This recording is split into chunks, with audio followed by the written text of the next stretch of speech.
A no commentary version of this run can be found in the link down in the description and in the pinned comment. Enjoy! Hello and welcome to Extreme Gameplays, where I play games stylishly. Today I'm back with the commentary series where I go through a game but with a challenge run in effect. The game in question for today is God of War 4 and the challenge in question is No Upgrade Run Plus. Now I have some stuff to clarify prior to starting the run, since No Upgrade Run Plus in this entry is not as straightforward as the other God of War entries. God of War 4 introduced a lot of stuff that need to be addressed right now for further clarity. Here's a complete list of the rules on the screen right now, and I think they're pretty clear, but let's cover them. The things we already know are still here. It's on the hardest difficulty, we are not allowed to upgrade a single thing, and we cannot extend our health and rage meters. But then we have other rules that need to be addressed. First up, in the no upgrades rule, we have something important to talk about, and it is armors. Armors are allowed in no upgrade run plus. They are what the game is balanced around when it comes to enemy levels and consistency, and they count as progression tools. So it's fine to buy armors for both me and the boy, but we can't upgrade them by any means. Then we have another rule, and it is no enchantments. I'm not allowed to equip any enchantments for my armors or anything, since they buff up the armor or me in some type of way, so they're not allowed. No axe and Blades Pommels is pretty straightforward as well. It's pretty clear why it's not allowed. They upgrade the weapon in hand and what it does, so not allowed. And finally, to keep things dead serious, no revive stones. That's right, boys, if we're meeting Fae, we're meeting Fae. No revive stone shenanigans. With all that said, let us finally start the challenge where I slowly ease you into the mechanics of the game and explain everything I know about the game. Enjoy yourself, and I hope you learn some stuff. So the first encounter is going to showcase a lot of the mechanics that you're going to need from here on until the end of the game, mainly using the walls and the environments around you to take out enemies. First off, watch what I do to this guy. In the air, I do the heavy axe throw and he's sent backwards. Now watch this next mechanic. Freeze him, kick him to a wall, and it deals a lot of damage. Remember, a lot of damage. This one, however, is an instant kill. If you launch him and pin him to the wall with a heavy axe throw, is a confirmed kill. Here's me demonstrating it one more time. Or it's the kick, watch. The kick just deals a lot of damage. That's why I made it clear for you guys that it, it deals a lot of damage. It's not a confirmed kill like the axe spinning with the heavy axe throw. You'll see again. Here I tried to do this and it showcases a flaw of this game, but it's not a big deal. And the main flaw is just walls are not really consistent. So you need to memorize which wall works and which doesn't. Here's me doing this again. Dead. All these melee attacks are just to build up stun, but I forgot that stun is not even introduced here. Here's another quick kill. So the thing is, now this gets me to talk about, now that I cleared up your bread and butter on what to do against enemies on a deep level. This is a very nice interrupt to the enemies leveling up. That's the first encounter. How the enemies level up in here is by, if you hit them once, then they have their opening to level up whenever they want. So in this encounter, you'll see me actually not hit a single one until I have them in the perfect formation that I want them to be in. See? Parries to stun everyone. Now I'm in the clear open. I can take this guy out safely. Notice how nobody's trying to level up here? It's because I'm not hitting a single one. See, I'm taking things slow. The moment I hit one of these guys, that guy has the opening to level up whenever he wants. And to interrupt an enemy trying to level up, the best thing is to either shoot them with Atreus or, just shoot the axe for them. Here's another guy down. Not really. This knockback with the axe throw in the air is also nice for crowd control, since if you send this enemy flying to a crowd, he deals a lot of stun damage to his friends. And he freezes them all. Did you see that guy trying to level up? You can interrupt enemies with the heavy attacks of both the axe and the blades. But it's just better off to just, simply throw the axe. Here's another one down. And another one down. Now this guy's got to drop. So I really advise you learn the mechanic. I'm sure you just learned it. And here's boom, another shatter. So yeah, enemies never level up. Although some enemies are exceptions. Some enemies do level up even if you don't hit them. So beware. It's just that Hellwalkers, Draugrs, and some other enemies, you can experiment with it. Some other brutes as well, they never level up unless you hit them once. So make sure that hit counts, or make sure you interrupt them if you know you're in control. Now I'm fighting this troll, and I think it's pretty clear what the idea is. Block this stomps, roll around this, sprint, attack. If he does it again, you know, sprint again after sidestepping and attack again. It's perfect positioning against this guy. And the light finisher just finishes him off. Now something else that I can talk about while I'm fighting this troll is Atreus. Atreus is very, very important. It's going to be very important in a second when we get introduced to the stun mechanic, which is one of the most important mechanics in the game. The main consensus is that you need to constantly shoot enemies with Atreus. Don't say it doesn't deal damage. You're gonna need every bit of damage you want in No Upgrade Run Plus. So while attacking with R1, just mash square on the enemy so that Atreus spams him. Or if you're attacking an enemy from behind, which we'll get introduced to in just a second on what that does, you need to spam Atreus arrows as well for more stun buildup. Now when this guy does this, just don't even bother with him. He's going full Demos mode right now. I should also note that attacking with the bare-handed moveset does significantly more stun damage than attacking with the axe, for example. That is major knowledge that you need to know to really, you know, get a grasp for the stun mechanic in this game. So hitting enemies from behind builds up more and more stun. There's also another way to build up more stun, and it's by pinning an enemy to a wall and then going ham with him, attacking him and all that. Normally attacking enemies does also build up stun, but it's not as much as hitting them from behind or pinning them to a wall and then attacking them. And by pinning, I just mean attack them while their back is up against a wall. It's nothing really a mechanic that you pin them to a wall. You'll see when we get introduced to it right now with this encounter. Like this guy, if he got knocked back to a wall, a lot of stun gets built up. Just watch. Boom. Did you see that? He got to the stun state when he got knocked back to the wall, so I hope you kind of observed that. See, watch what I do to this guy. I dodge, attack him from behind. Pretty easy to set it up, especially later on when we get a special talisman that makes a lot of these things easier.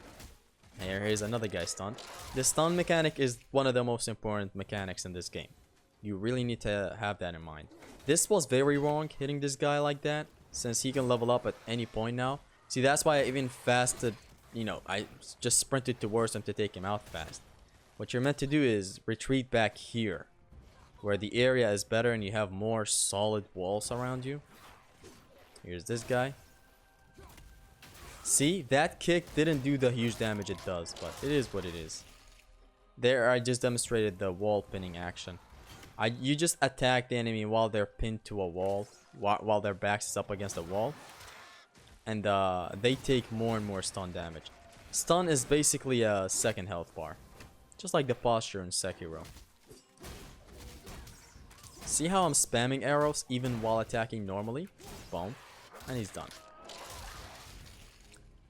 The stun mechanic is gonna have to work against a lot of enemies. It's not just the Draugrs. Here's this first Hellwalker.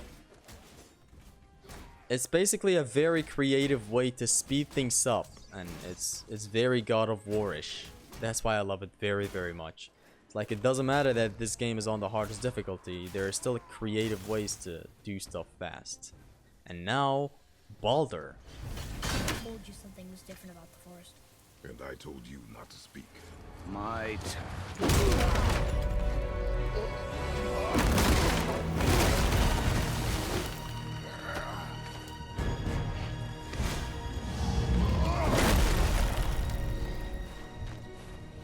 How incredibly disappointing.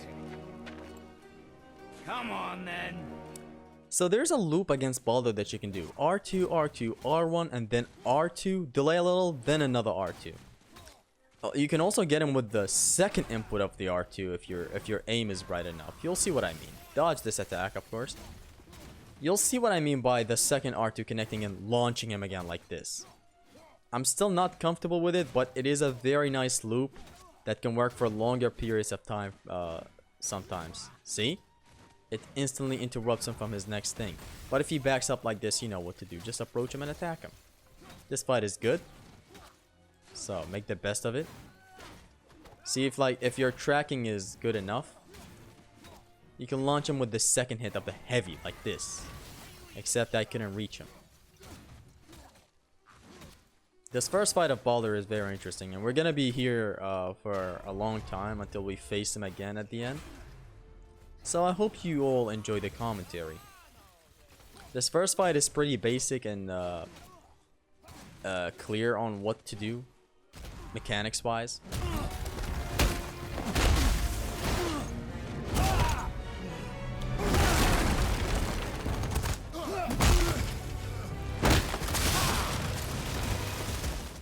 This no upgrade run plus is longer than the other no upgrade runs. It's like an hour longer, an hour worth of encounters. So with the rage mode, R1, R2. Light, heavy. Light, heavy. This is absolutely the best DPS, and it ensures you hit him after every light hit. See? Always connects. So the rage mode. Here's where we finally unlock the rage mode. The rage mode is a resource to be managed, and that's what I love about it so much. Like, it's not a thing that you can just activate in every encounter. Although we do get a talisman later on that fills up our rage slowly. Like, it just gives a burst of rage. But even then, it is a thing to be managed. Like, memorizing the rage stones is a good thing. You know, so that you know you can use rage in this spot, you can use rage in that spot, it's fine. See, I'm keeping him in this loop until he does his rage attack, but it is what it is.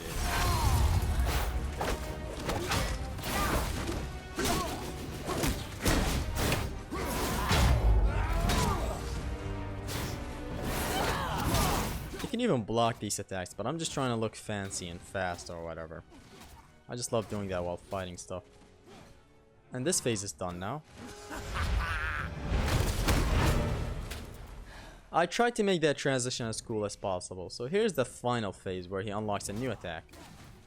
But it shouldn't be anything hard to punish or to deal with. Just dodge it by sprinting or rolling away, then come back to him.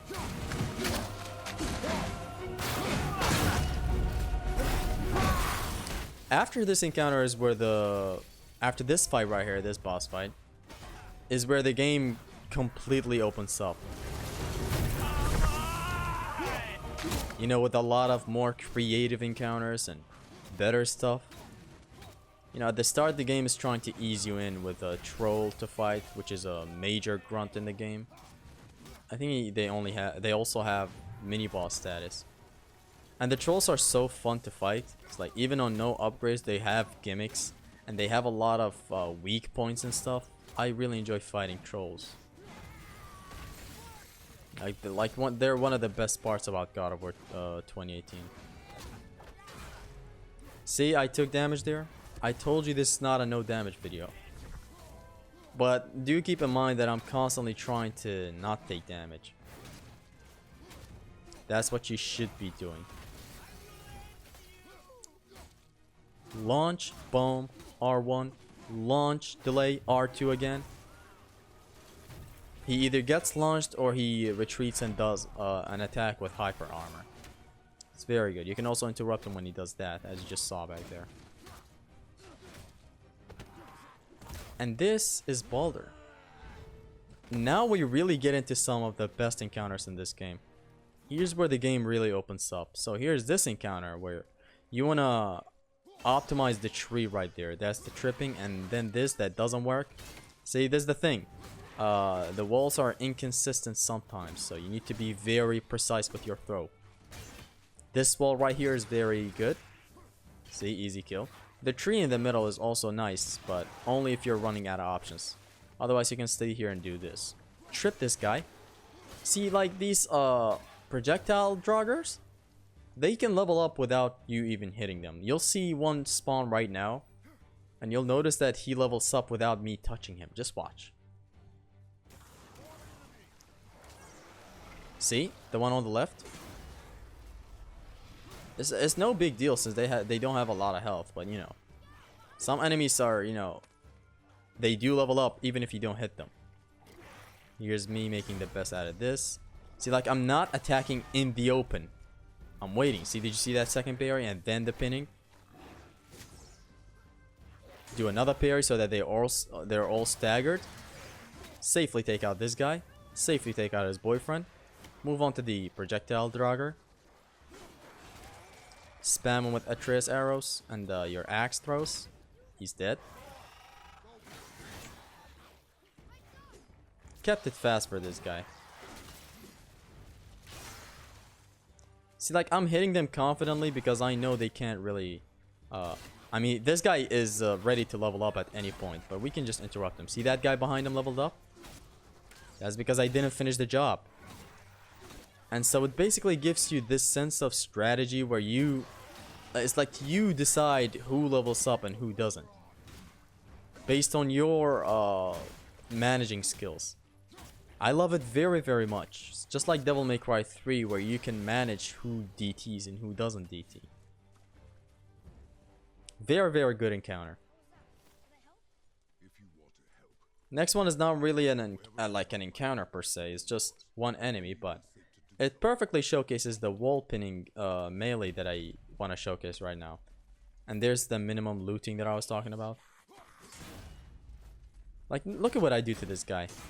I pin him to a wall and then start attacking. You might notice that he's not actually pinned to the wall a lot of times, but trust me, the game still counts him as pinned to the wall.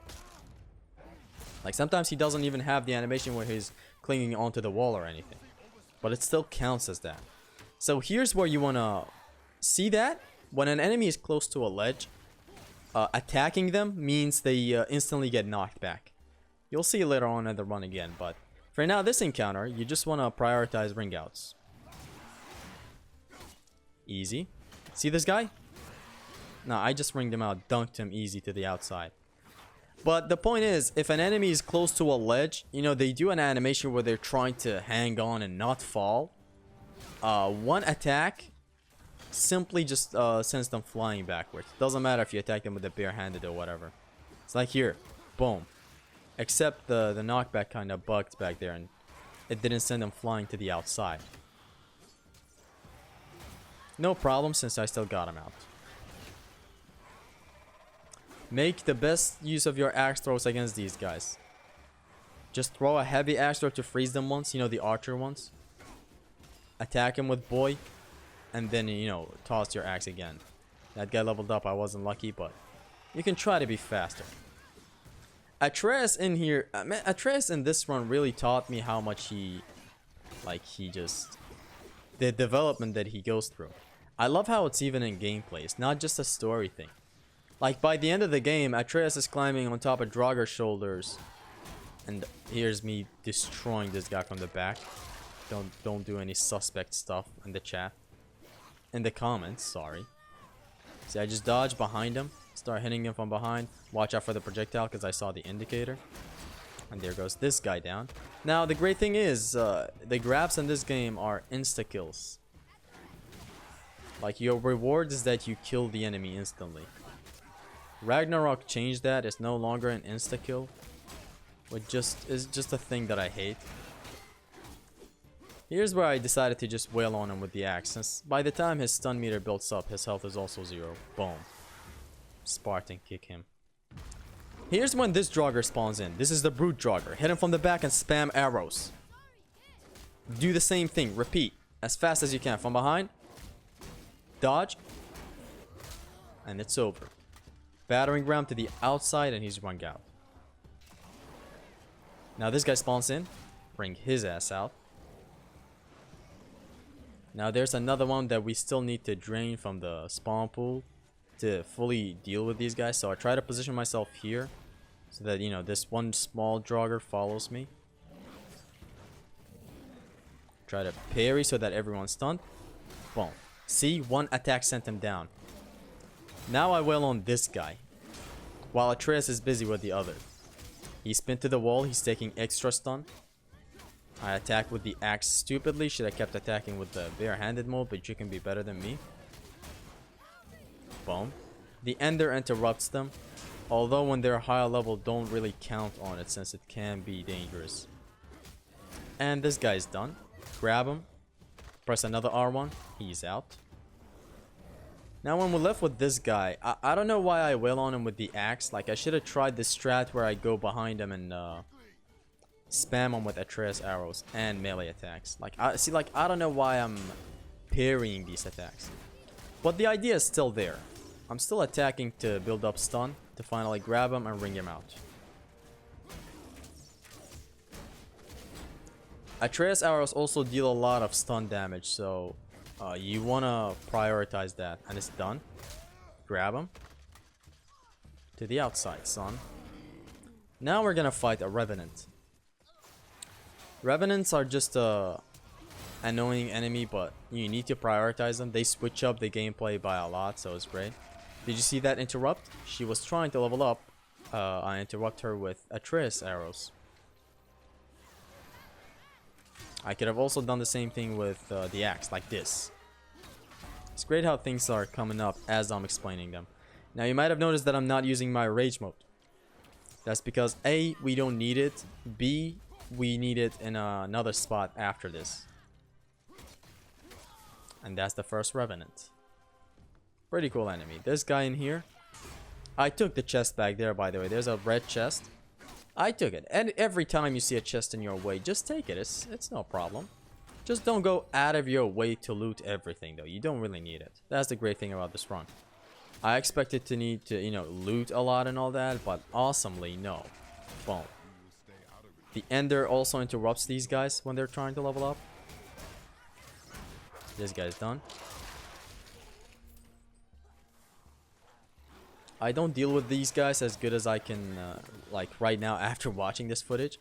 For some reason, like I'm not dealing with these guys as good as I can. Like the main idea should have been me. See, like what am I doing here? The main idea should have been me retreating to the wall up ahead to fight them easily.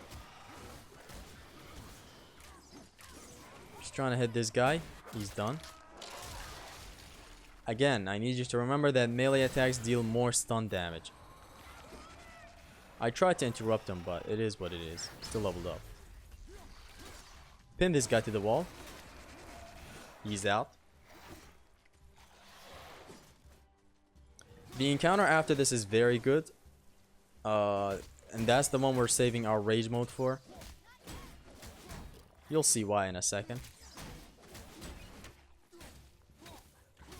This guy's dead. Now this encounter, when it starts, kick this guy to the wall, then start wailing at him. He's done. Next up, a Revenant is gonna spawn. What you're gonna do is shoot her with Atreus arrows once, then activate Rage. Position her to the outside, R2. Boom. She's sent out. Deactivate Rage mode. Take the Rage Stone, although we're not gonna be activating the Rage anytime soon, but still. Wait for these guys to approach. Wait for him to attack. Throw the axe. Approach. Kick. He's out. And now it's a chipping session, but you have to be smart about it. And by smart, I mean parry everything. Interrupt with the axe throw, see? So this is the idea here. Parry, start attacking. Parry, start attacking. You just want to keep on looping that. Like this. Attack, attack, attack. I sometimes dodge when I get overwhelmed, but you know how it is. Getting the blades really makes you appreciate the game's combat, since right now you're just limited to... Like, the axe, see, it is hitting multiple enemies, but when you get the blades, you can hit enemies behind other enemies with your melee attacks. It's actually very insane. Even so, the axe, you cannot underestimate it. It's legit one of the best weapons ever. Like, the wall pinning thing is awesome. The Draugr on the right has leveled up, but it's not like it's a big deal. Although I make it look like a big deal by not wailing at him with the axe. Like at this point, I should have just done the runic. See, now it's good. Now I've caught up. Now I'm attacking with the axe. Since like at this point, there's no point in building up his stun meter really. Like by the time it builds up and I can grab him, he's already one shot. So why even bother? Now, I don't really need to tell you what to do against these guys. It's gonna be a good demonstration on enemy managing shenanigans with the encounter after this, though. Where these guys turn into Hellwalkers and, you know. Take out that guy. Take out this guy, but in a failed way. And take out that guy. So here you'll see me manage this beautifully. Parry. You just take things slow. You need to take things slow here. That goes up for the entire game, by the way, not just here. Like, this is a mechanic that you need to perfect. And I want to drag him close to this wall behind me right now so that I can get the quick kill easily. Reposition. You want to take things slow. Notice how none of them is trying to level up? That's because I haven't hit any of them. There's the wall bugging out for some reason, but here is there's the splash area of effect that it does. Beautiful. There's the kill finally. Interrupt that guy. Bury. Pin him to the wall. He's dead finally. This guy. Attack him from behind. Or pin him to a wall. It's just that attacking from behind deals more stun damage than pinning an enemy to a wall. On to the next encounter. Which is where we get introduced to Brock. Brock Lesnar. Drag this Draugr back here so that you can safely chip away at his health while the archers, not the archers, the projectile Draugrs slowly approach. This is a part where you have to upgrade the axe. You can't not upgrade the axe. And it's fine to upgrade it. It's just a progression thing. Like, you can't go by the game if you don't hit yes on the upgrade in here. So it's fine. There's the Draugr. And now you have all the stuff in the world. Mainly the ring out spot in here. Which there's a shit ton of ring out spots in here. There's that guy down. Watch out for the projectiles. Also, this gets me to talk about the quick turn. You might have noticed me use the quick turn a lot. And that's because it is very important. The quick turn in God of War 2018 is not just a 180 turn. You need to optimize it in your encounters. It is good for reaction time. It slows down time as you turn around to face the enemy behind you. You'll see it happen multiple times in this game. But anyways, let's talk about this encounter. You jump here, then you retreat. Classic God of War stuff. These guys are taken out with the stage hazard. Next up, you do the same thing. Except you freeze the thing. You jump. And I wanted to demonstrate the ring out in here, which is that hazard down there. There he is. He's out. Now you want to return to the projectile ones. Recall the axe to fight them head on. No problem.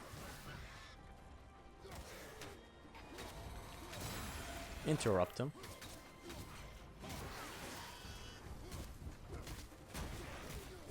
You can even send them to the spikes behind, but I didn't showcase it here. Again, lift the whole thing. I could have done the same strategy and just returned for the Draugr to die under the hazard, but I wanted to demonstrate the ring out on the brute again. Because it is important to prioritize this thing. Sprint behind him. Boom, boom, boom. It's always good to start your sprint after a sidestep. It's faster as well.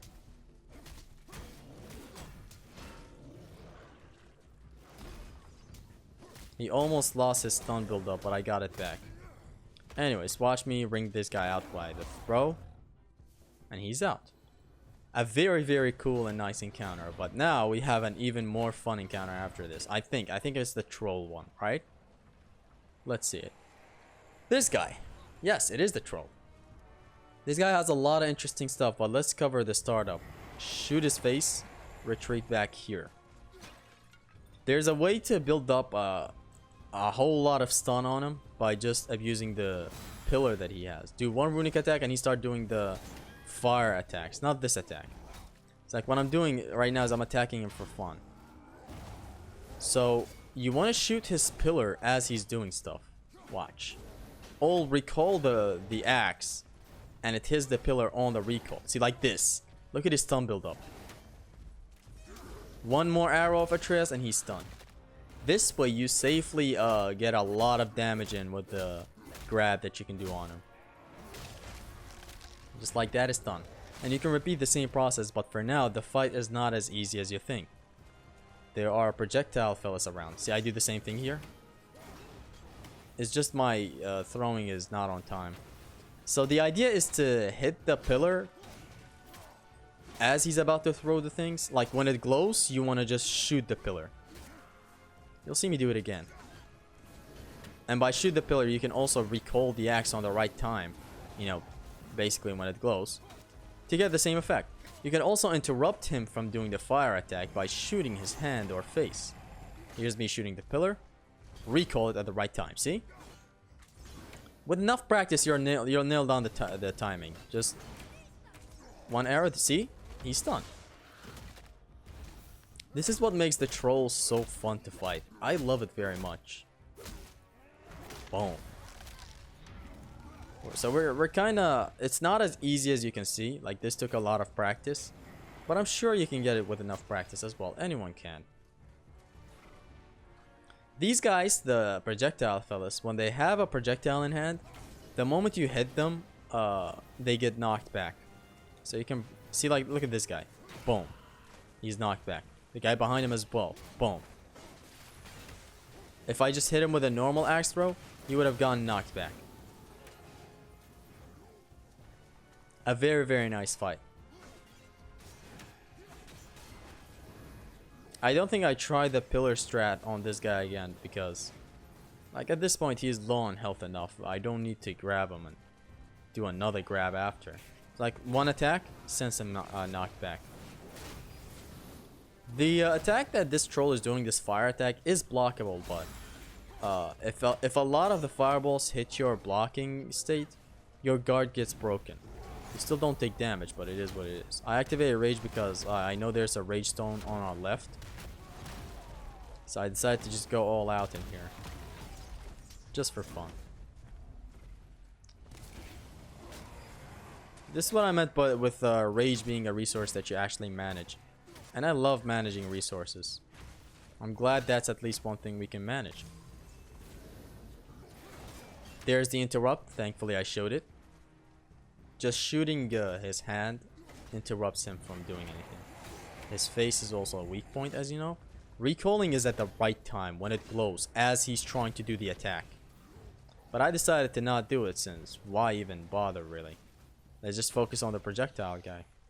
Like, his health is low enough, there's no need to go for the pillar strat. This guy's down. And he's done. All the trolls are really, really fun to fight. And all the troll encounters have a specific gimmick to them that makes them fun. You'll see as we go in the run. This was a very good fight.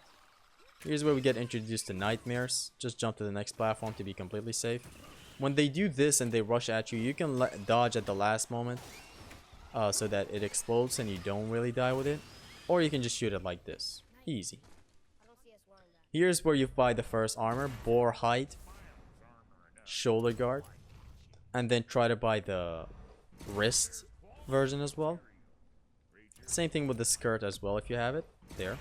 Remember, if you don't have... Remember! Accuracy over speed! If you don't have enough hack silver, do consider selling stuff. Your artifacts and all that. In here, I retreat to the left side, where there's a ring out spot. This game is very, very good. It does not have a lot of invisible walls. So, just go ham with ring outs. Instead of this, you can also try doing a heavy axe stroke to someone and kicking them. But I decided to go with this since it's faster. It's a very nice mechanic. This heavy axe throw with enemies on that are in the air is very good. Now here's these guys. Now I didn't want to go all out and just attack these guys. I wait for the third guy to spawn as well. Now that I have an opening, I take this guy out with the wall pin. And now I know I'm comfortable. I can just wail on these guys. Look at what happens when I knock this guy to his friend. Boom. Did you see that? His friend gets extra frozen. Look at it again. Again. Boom. If all these anvil. I think we get it by fighting that troll back there. Here's this enemy that is pretty interesting. So... The main thing against these guys is that they go on the ground. You can pull them out with slams and all that. But what I'm demonstrating in here is how to get rid of them fast, which is by retreating to this wall. Boom. It's kind of far away from me. So freeze, kick, recall, freeze, kick for the shatter. This strat just takes a lot of damage. Remember, it does not insta kill like the wall pin in the air. That specific angle is what you need to be aiming for against that guy to really take him out, as I did. Now you want to wait right here behind this rock so that the guy behind you does not hit you with his projectiles. You wait for this one to spawn, freeze, kick to this wall. This specific wall, boom. It's shattered. Now you want to come back to this projectile guy. Bunch. Recall the axe for the kill. This encounter can go wrong in many ways. So you need to be careful. That's why I'm kind of taking my time with everything. I'm just trying to take these guys out since they can be dangerous. See, like I even use rage. Just to be clear and alone with the one last worm. And the worms can be taken out with the Atreus arrows if you aim and shoot the little worm. Or even your axe throws, really. Again, prioritize the projectile fellas. These guys are cracked if you let them be cracked. Nice guard break, worm. The projectile ones can be really dangerous. Like, I advise saving up your rage mode to these last guys, since as you can see they're level 4. I mean, they leveled up, sure, but still very dangerous. Runic Zesty?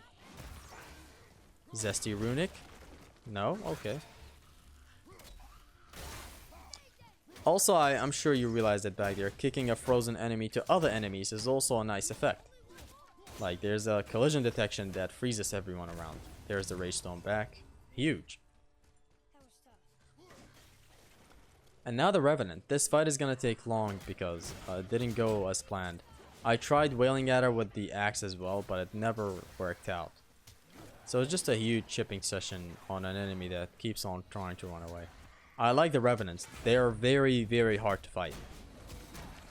I knew the Light Ender would interrupt her. That's why I didn't really try to shoot any Atreus arrows. See, here's where I tried to recall the axe, but then I was like, whatever. She even leveled up in here, which is just huge. The encounter is great. She is kind of being tactical with the environment around her. Like, the environment is literally your enemy here. She's retreating to spots she knows that, you can't really recall the axe and fight her there. There's going to be a lot more encounters with Revenants in this game. And it's going to be interesting to showcase how to deal with all of them. Sometimes spring outs, sometimes some other cool ways to kill them fast.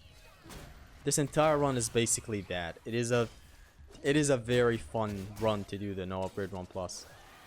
It's just something else. Very fun. Boom, boom. Whenever they have the yellow aura around them, you shoot them. That's basically the idea. Here's Wolvers.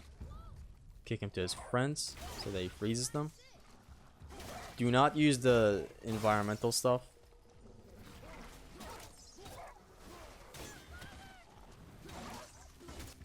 "2018 does have these red paws that explode. Ragnarok expanded it by adding the rocks on the ground that you can pick up and throw. I'm clearing the way here for, to use that one last red barrel. Here's this guy. Parry him and retreat back here. You want to get as many of these guys as possible. And by that I mean just 2. Sorry. Yes, the enemies that he throws at you, you can block it. Or more like parry it. There's that I wasted like an idiot. You can try to be better. I position the axe in a way where I can recall it and it still hits the bot like this. Also, this guy, you can get the stun build up on him twice, like the ride mechanic that he has. Twice. I just didn't go for it in here since the enemies are kind of dangerous. So I just decided to drain his health. When he's down to one last bar of health, you can ride him. It's a confirmed ride mechanic. Like this. It's like his stun meter didn't even build up. This is what I meant by you can ride this guy twice. Once if you fill up his stun meter, and once again when you decrease his health to 1 bar. And the encounter is done.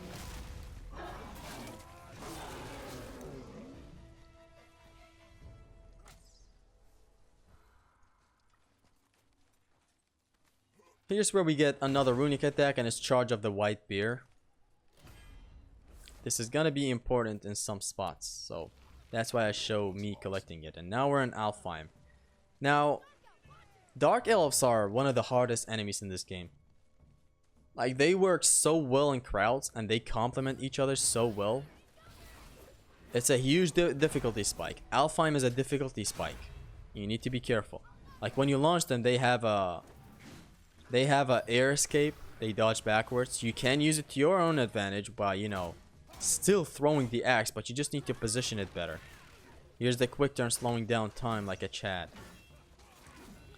The main idea I was going within here was trying to ring out these fellas, but the one guy that I can launch is not even allowing me to launch him. So what you want to do is just wail at these guys while shooting Atreus arrows. Interrupt with the axe throw. This game is execution heavy just like any other God of War game. So my guides alone are not gonna help. You're gonna have to be good at the game. Although my guides are as universal as possible. I think I ring out this guy. Nah, he's back. Here's me showcasing his grab. It's very good when you throw him to other enemies like this. Boom. Especially on crowds. But I didn't really showcase it to the fullest extent here. Charge of the White Bear that launches him. Alfheim is gonna be the only place where we go on to side stuff to get something, to collect something, and that's basically it. The entirety of the run does not have any other spot like that. Here's where we get the Talisman of Eternal Fury. This basically gives a rage burst. The only time to use it really is when in downtime. Here's where we want to go. We want to go to the right to go to that one little island where we need something from it. You'll see what we need in just a second. So the talisman that we just got for the rage is very good since it gives us a burst of rage. The best time to use it is on downtime when you don't have rage. So here's these guys. Just deal with them with heavy axe throws and punches. Pretty easy and basic stuff. Although these guys are not easy. They are extremely difficult from time to time. So you need to be careful. This guy's down. Move on to the Draugr up there. After taking him out, take this guy out. So yeah, the talisman, you're gonna see me, actually I do showcase it in clips in here. You're gonna see me use it in a lot of spots where it's downtime, where I'm not fighting anyone. Like after an encounter, or maybe like right before an encounter ends or something. This was just me experimenting with the walls in this spot, but instead nothing worked really, so I just decided to fight this guy normally. Although the one after is gonna get taken out faster. Here's me showcasing the Atreus arrows that pull him out, I think. It didn't pull him out because Atreus was slightly off with his aim, but it does pull them out. Or the axe throw also pulls them out, so. Here's the second one that approaches, and here's a much easier way to deal with them. That's right, these guys, even when they level up, you can still freeze them. Here's the quick kill. Boom. So the next time I approach, I'm gonna refine it even further. Here's the highlight of this island. This is a fight that is kind of hard if you don't know what to do. So you're gonna have to dodge, attack, and parry a lot. Also, you saw me do this runic attack freely like this because it gives iframes. The whole runic attack is an iframe thing. So you don't take damage while it's active. The moment you activate it, you don't take damage. There's also the Spartan charge with the blades that we'll get to whenever we get the blades. Here's Zesty trying to play Zesty. When Atreus is on top, press square and it puts an enemy in a juggle state. The moment Atreus climbs on a enemy's shoulder, if you press square, you know, while facing that enemy, see like this, juggle state. Doesn't matter the level. And if you can keep up the juggle state and you keep up the juggling of the enemy, you can take him out pretty fast. This fight kind of drags for a little long because I tried to showcase the Atreus strat where he climbs on top of their shoulders, but it is what it is. It never happens really again. I was trying to see what provokes it since You know, in the chat, someone was telling me that kicking these enemies makes Atreus climb up on top of them, but it never really worked. So this is what you want to do, just a whole lot of positioning and being careful. One hit kills you, so you need to take your day.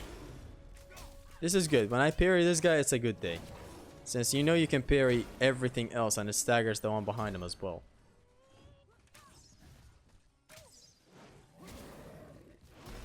Is bro gonna do the runic? Yes. The entire time, I think even while running with this runic attack that you just saw me do, even while running, it gives you iframes. The moment you activate it, you have iframes all up until you hit the enemy. So make it count. Boom.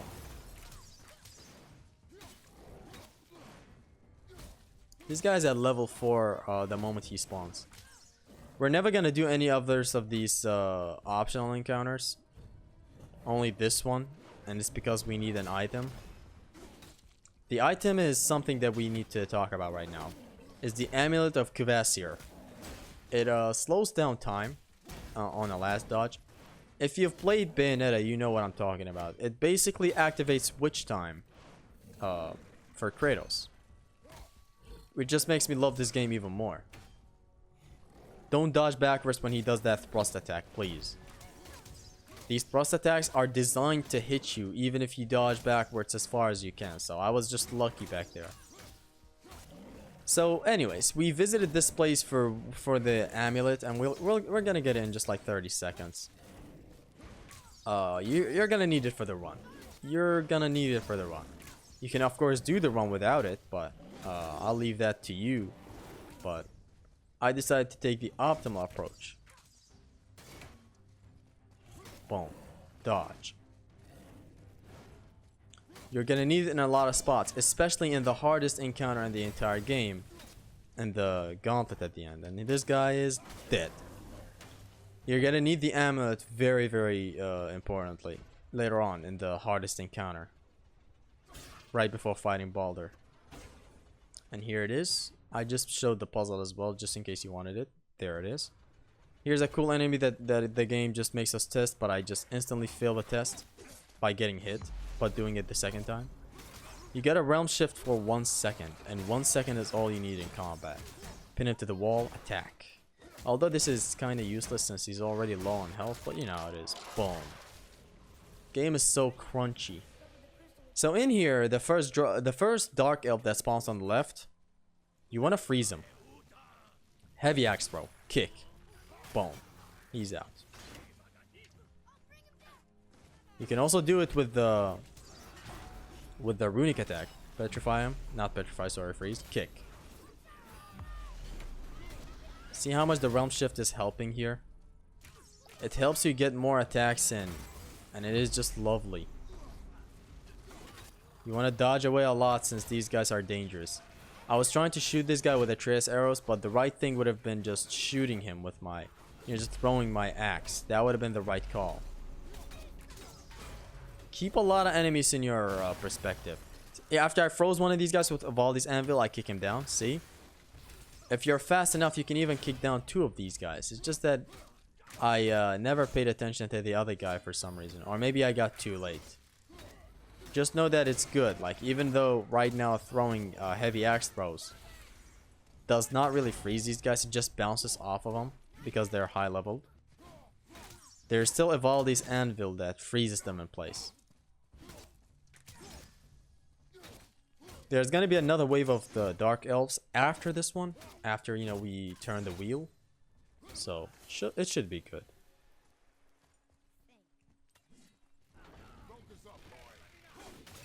Again, kick him.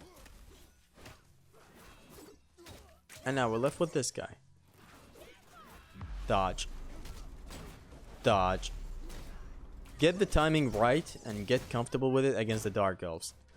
You obviously want to get the timing right for every other enemy, but still. Here's me testing the waters with that guy throwing the axe throw. Thinking it might freeze him, but it doesn't. Because why would it? Atreus arrows interrupt these guys beautifully. It's consistent, so don't you worry. Am I saving up my Evaldi's Anvil for the next encounter? Even though it's a cooldown thing, like this is the thing with cooldowns. You can exploit them. But it's still fun. It's fun to figure out the patterns of encounters with runic attacks. So in this encounter, this is very, very difficult. Dodge this guy. You want to, of course, normally start attacking and ringing out these guys. You'll see it in just a second. But I wanted to make it as clear as possible. What a elf throw right there. I'm gonna interrupt him, I think, as he's trying to level up. I did that, yeah, it's to ring out one of them. You want to try your best to do that. See what happened to this dark elf in the air? I just hit him in the air and it got interrupted. If it was a heavy axe throw, it would have been the other type of way, you know, the home run type of knockback. But it is what it is. Now you see me retreating to this spot right here, fighting 4 dark elves. Why I did this because I don't want the other encounter to get mixed up with this one. There's another encounter that you can approach in here, and it basically mixes 2 encounters. And it just turns the whole thing into a shit show. So retreating back here and just having your focus on one dark elf, which is a great thing. These guys, the moment you focus your attacks on them, with Atreus arrows as well, they're destroyed. Like, I'm slowly left with 2 of them right now. So just safely take them out. Otherwise, if you fight in the outside and if you accidentally step beyond that spot where it spawns the next wave of enemies, and it's basically a second encounter, it's bad for business. You do not want 2 encounters colliding. You just don't. Like, I'm fighting here in the foreground of this entire place, trying my best to fight here. See? You do not want to proceed further and further in the fight arena.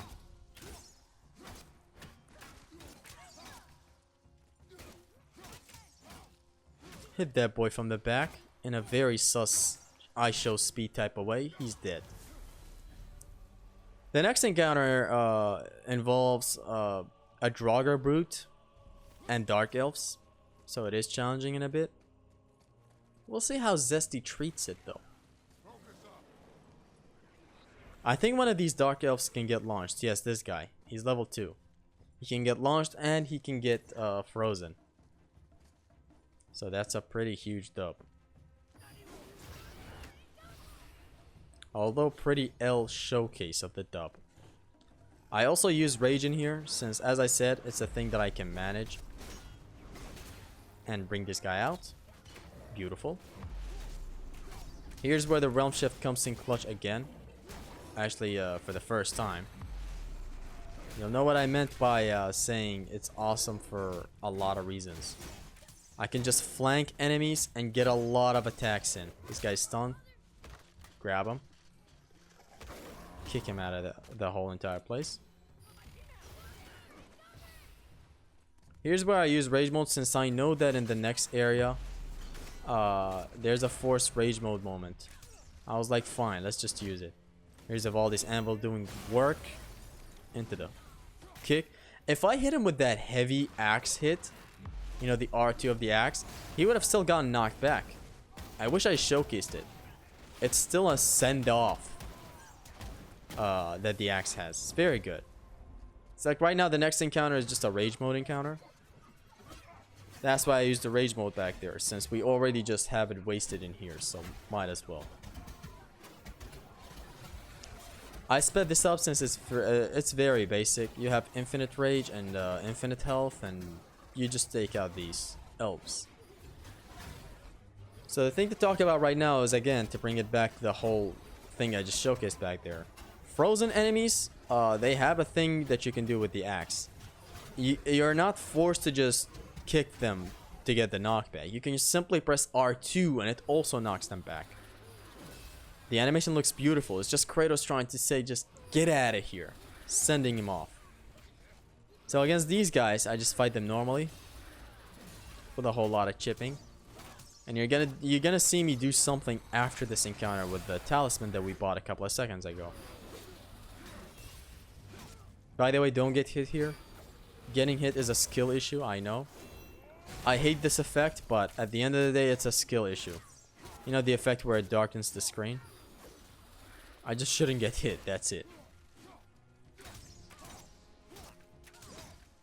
See, when you're left with one of these guys, yeah, it's a pretty easy win. Just spam bows and attacks. And you win. Now you see me do something. Actually, I didn't do it for some reason. Let's just talk about this encounter. You're gonna see me do it again. In this encounter, I can't really petrify these guys. Or freeze them, sorry. So what we're doing is, I'm fighting these two off, and in a second, a projectile Dark Elf is gonna spawn over there. Take him out with a bunch of arrows. He's out. Now you want to put your focus on both of these guys, but be careful. Their attacks are dangerous. It's just that, you know, you can focus your attacks on one of them, and it's pretty obvious what you need to do. There's also going to be a runic attack after this fight that we're going to get. That is very, very important, so just keep that in mind. I will also show it, obviously, like, I'm him. I showcase stuff like that. There's the elf out. Now there's this scripted elf in here that you take out to trigger the ancient. The ancient is pretty straightforward and fun to fight. Just throw the axe, move on, throw it again, move on. Pick up the things, hit him with it, pick up another one, hit him with it, start wailing at his stomach first, or his chest, then do the grab. And that's the best DPS against them. Pretty fun to fight these guys. I used to hate them, but now I really, really like them. So what I'm doing is, you might see this axe recall into the sprint.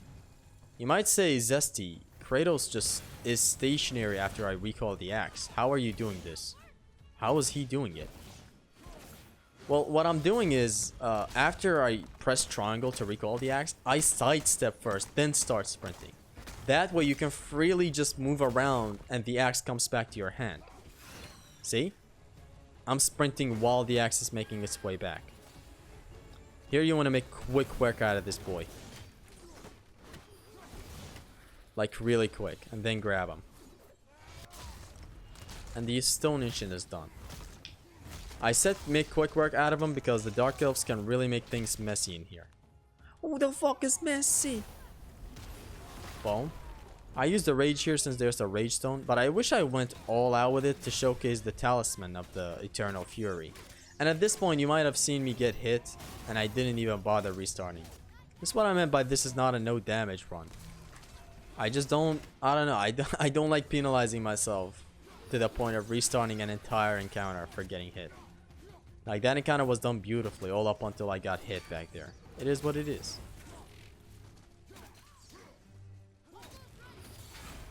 Keep wailing at this guy. You'll also see something in here, not here, but throughout the entirety of the run, actually. And it's gonna be me attacking enemies while looking away, to the left or to the right. There's an option in the settings that you need to, I advise to turn off. It just recenters the camera behind Kratos automatically, and you do not want that. Turn it off. Here's me getting the Njord's Tempest. Very, very important runic attack. You need to get it. You absolutely need to get it. Now let's move on to this encounter.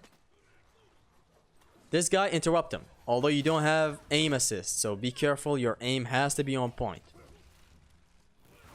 If you don't interrupt him, he spawns in 2 other Dark Elves, or 3, I don't know. Anyways, in the settings, you need to turn off the option that, you know, here's him doing it again. Just interrupt him. It takes long. I love the enemy variety in God of War 4. I used to hate it, but now I just kind of see the creativity in them.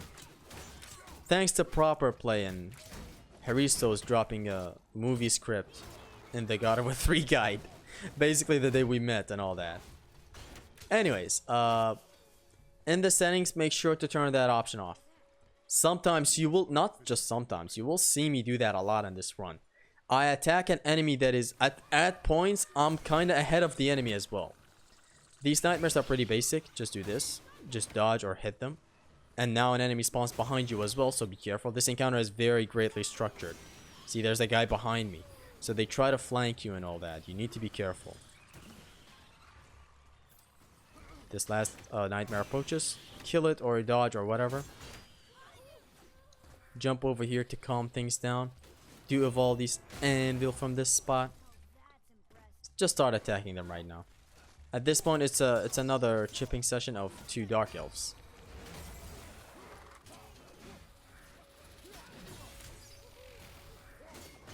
Yeah, basically in this run, you're gonna see me do the thing where I see, like, I'm gonna start attacking one of these guys while looking away so that I can see the one next to me as well. You'll see in a second. See, like this? Where the enemy is in front of me, but I'm also looking to the left. It's gonna be like showcased to an extreme extent later on near the end game and the temple.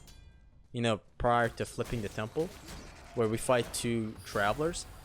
Like, it's gonna look like the traveler is the playable character at some point, since I'm hitting him and I'm looking away way too much. You'll see it. It's beautiful. So you need to absolutely turn off that option so that the camera does not reposition behind you. Here's another very difficult encounter if unmanaged. Dodge this guy and then freeze him. Kick him. Or do the heavy axe hit. I'm not doing it because I'm stupid.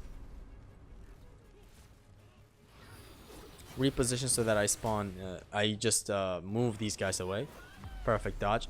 Just a lot of positioning. Find perfect openings for stuff. Now is the time to wail at this guy. And this was a wrong idea to go with that attack. Maybe Njord's Tempest would have caused a knockback, but I didn't try it out. And Boy also draws aggro. I felt like mentioning it, even though it's pretty clear. Like, when you play, shooting enemies with Boy draws aggro towards Boy. They try to hit him, see? So it can be good to sometimes shoot some enemies to draw aggro away from you.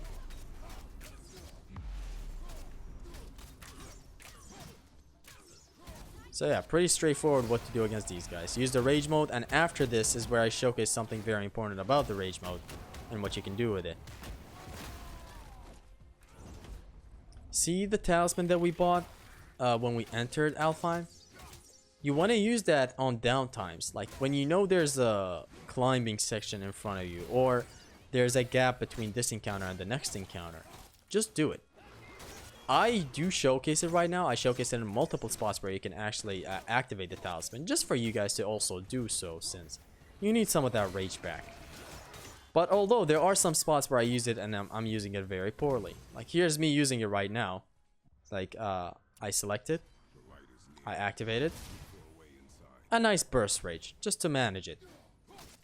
By the time I make it to the next encounter and I have it refilled, I switch back to the Amulet of Kvasir. Although I have to remember sometimes. I sometimes forget to turn it back to the Amulet of Kvasir, which you need the amulet for the Witch Time effect, where you dodge at the last second and it slows down time for a second. Here's me activating it again. So yeah, on downtimes, when you just got done with an encounter and you know there's a huge gap between this encounter and the other encounter, just activate it for the burst of rage. And you saw me at the start of this encounter interrupting this guy. You need to do that. Don't make the encounter hard on yourself. Although keep in mind you don't have aim assist when this guy flies to the air and does his thing. This guy is done. This is the kill animation. It's not the throw animation like the other Dark Elves. We're left with this guy. I wish I showcased the whole thing of freezing enemies and launching them with the... Not launching them, just sending them forward with the axe heavy. I think I even do it only once accidentally, but that's about it. I tried to showcase the heavy axe throw while these guys are airborne. It basically works the same way. It's just hard to do. Like, you can work it as a punish when these guys fly to the air. It's done. Now that it's done and we have downtime, what I do is the same thing. Just activate the amulet. My rage is almost filled up right now, or maybe filled up, for this section, see? Like, this section is far apart from the section that I just went through. In here, what you want to do is not just activate rage mode. You want to just go forward. The section is scripted. See, like I'm running through them sometimes and trying to block from time to time because it's dangerous.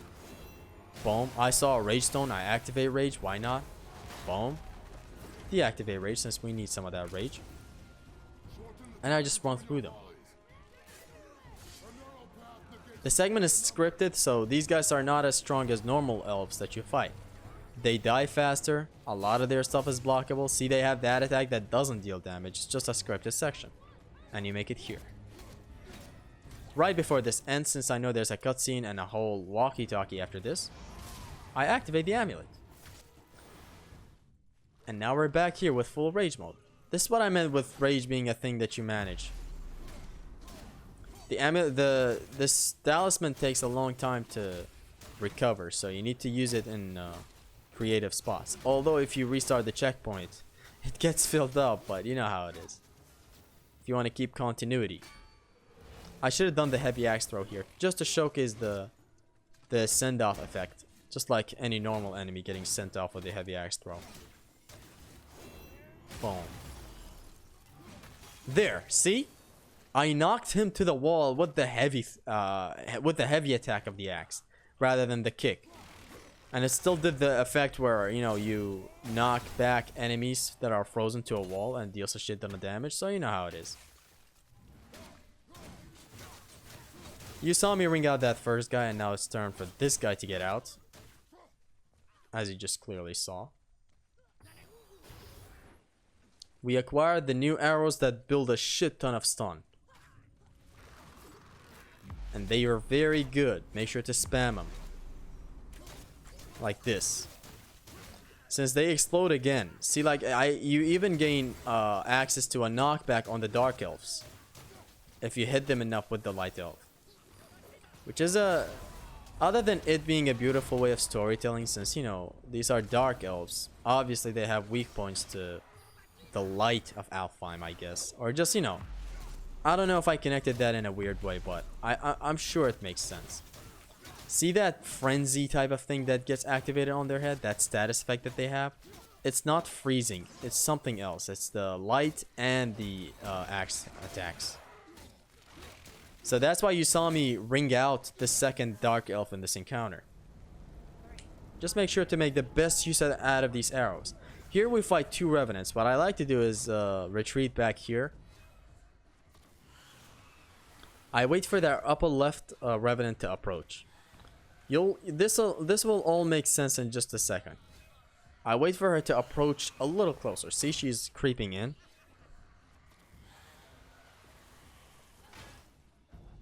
And there. That's my cue to approach. Shoot this one on the right, this one on the left. Activate rage here. She gets ringed out with the activation. This one I botched it. I'm sure you can get it, but I botched it. If your positioning is just correct, you can ring this one out as well. But I just killed her flat out. And now I activate the amulet again. Come on, Zesty. There you go. Not amulet, the talisman, sorry. Now another mechanic gets introduced to the game. So see these lights that you can shoot to make bridges? You can also use this light to build up stun on enemies. Just watch this. So I aim at it, shoot. Look at their stun build up. They're all almost stunned, which is just huge. This guy is also stunned.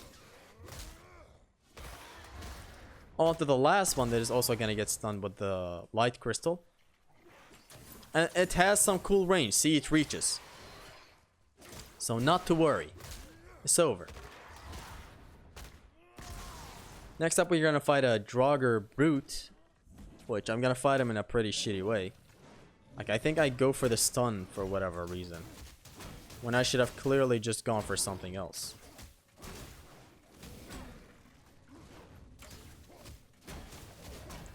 Like, why am I even going for this stun? This guy rebuilds his stun very fast. And by the time I decrease his stun meter, his health is depleted enough for him to die, so this was futile.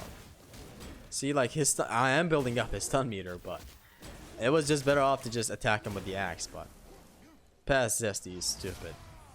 Activate the amulet again for the next fight. Here's the next fight. Although make sure to have the Amulet of Kvasir equipped again. You're gonna need it here. So this guy, when he does this attack, dodge. 1, 2, 3, dodge. 1. Just like that. And then interrupt him with whatever you want. When he retreats, you want to hunt him and attack. And again, when he does this, do not parry. If you parry, he retreats. And when he retreats, it's annoying. When he does this, you can dodge basically. Or you can sprint like this. Sprinting around enemies after a sidestep is one of the best things in this game. So you need to make the best use out of it. I'm sure you've seen me use it a lot against the troll, against a lot of enemies, recalling the axe. It is the best thing to sidestep and then start sprinting. You'll see me do it again, I think. Yes, here, see? I sprint after a sidestep. Better than a double dodge sometimes. It's situational. When he does this, hunt him, start attacking. Again, hunt him. Whenever you see him do the 3 projectile thing, just haunt him. He does some input reading that is pretty shitty, but I guess it had to be done so that he tracks where you're going. So he shoots his projectiles to where you are running, so you can easily bait them if you're good enough. All in all, just make sure to hunt him or chase him when he retreats like that. Get your ass down here. The rage mode in this game is amazing. Very, very good. Like, it's a super state that actually makes encounters different the one time you use it in them.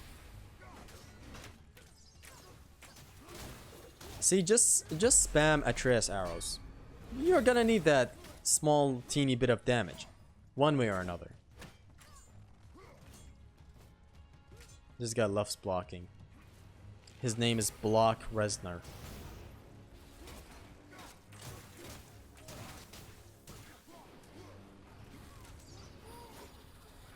Dodge this. Attack him. He flies to the air. I just decided to retreat here because he can be dangerous in that room. It's a very small room. This thing does not damage, by the way. It's just a thing to get. Boom. And there's that. Double dodge this one. Double dodge. 1, 2, 3, dodge, 1. Just like that. That attack that you just saw me sprint behind, you're better off dodging it. I sprint, but it's risky. Sometimes it can be dangerous if your timing is not correct. This one, however, you do sprint behind him pretty safely. It's going to be very interesting to fight 2 of this guy in the gauntlet before fighting Baldur, which is one of the best sections in the game, except for one encounter being basically the translator section of this game. Meaning it's doable, but it requires a specific pattern. You'll see it. You will face severe consequences. Metal plated armor is what you need next. For the wrists as well, if you have the money. But I don't. I'll get it later, it's no problem. It's just that you need to get these armors for progression to go by normally. Dodge. Attack him from behind. This is why the quick turn is awesome in this game. It gives you enough reaction time. It's not just a 180 turn, like what Ragnarok did to it. It's actually important, and it's a mechanic in this game. This guy's stun meter is very stubborn, since he's level 4. Like, if I had the full armor set, I'm sure I would be able to launch these guys even, but it is what it is. The game is beautifully balanced around the armor system in this game, which is something I never thought was possible, but it actually is. It has no upgrades in mind. Like, every section introduces an armor, and the entire section is balanced around that armor, making no upgrade run plus a very, very good run in this game. Boom. The axe is stuck in his face in a very funny way that I've never seen before. For some reason, it didn't bounce off. And this guy's done. God, I love the grab system and the whole stun system in this game. Like, your reward is an instant stun. Anyways, in here, you want to sprint to this side. Freeze this puppy real quick. Kick him to the wall for a lot of damage. Recall. Kill him. Block. Danger. Danger zone, Zesty. Kick him to the tree again. Make quick work out of these guys. It's very dangerous. That's why I instantly switched to explaining. Very great. Start attacking. I don't know why Zesty's not runicking their asses. Boom. This guy's shattered. The last guy. He's shattered. This is a very nice spot right here. You visit it 3 different times. Each time is different. Encounter-wise, story-wise, everything-wise. Like right now you're going to lift the mountain, which is just huge. Here's where the Amulet of Kvasir shines again. Perfect dodge, go behind him, attack, attack. Boom, boom. Bam. Pin to the wall. You know what to do when he's pinned. Keep the pressure on. Here's the quick turn doing work. This guy's done. And now this guy. Perfect dodge. I decided to just go ahead and fight him normally. Here's the Triss arrow interrupting. This section is going to be very, very good. My god, it's very good. Like the first time I did it on stream, it was a very fun section. And sure enough, even in the Redux right now that you're watching, it was fun as shit. There's a lot of really cool and creative encounters. This one right here. Interrupt her by throwing the axe, not by shooting her with a Triss. Now start shooting these guys with heavy axe throws. Shoot her with a Triss now, and now's your chance to attack. Although don't use your light runic attack if you want it for the next encounter. Even though you can always get to the next encounter and restart the checkpoint, but hey.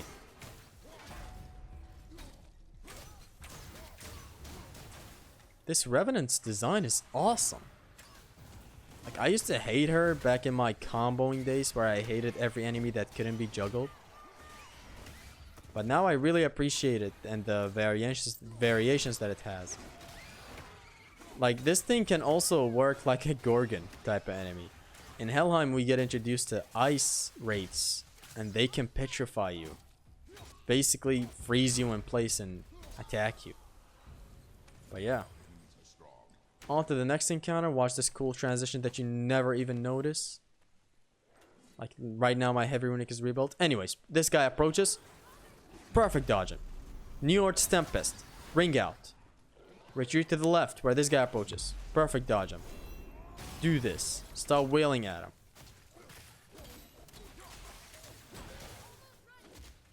Build up stun. Dodge this guy. I thought I could parry him, but I couldn't. This guy's done. We have the blue crystals to work, but also a much better thing to work is dodging this and getting behind him. You just want to loop this until this guy's stunned and you bring him out again. Very, very good. And again. Dodge. Do the same thing.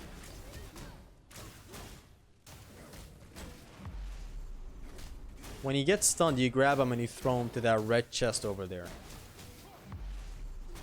Who are very sweet to bring out.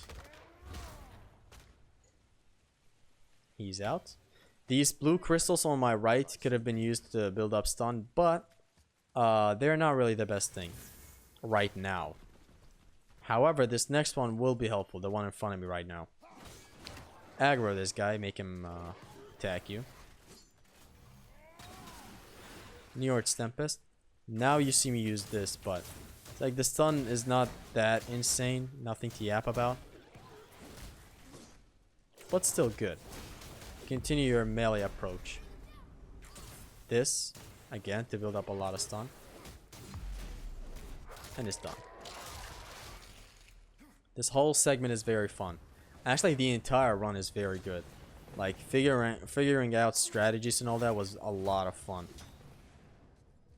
Here's where I wait for him to approach me so that I can use the crystal behind him. Or just attack him from the rear. The crystals are situational and they can just not, you know, be optimal sometimes. It's done. You go further and you get even more enemies. What you do is retreat. Retreat, Requise? What are you doing?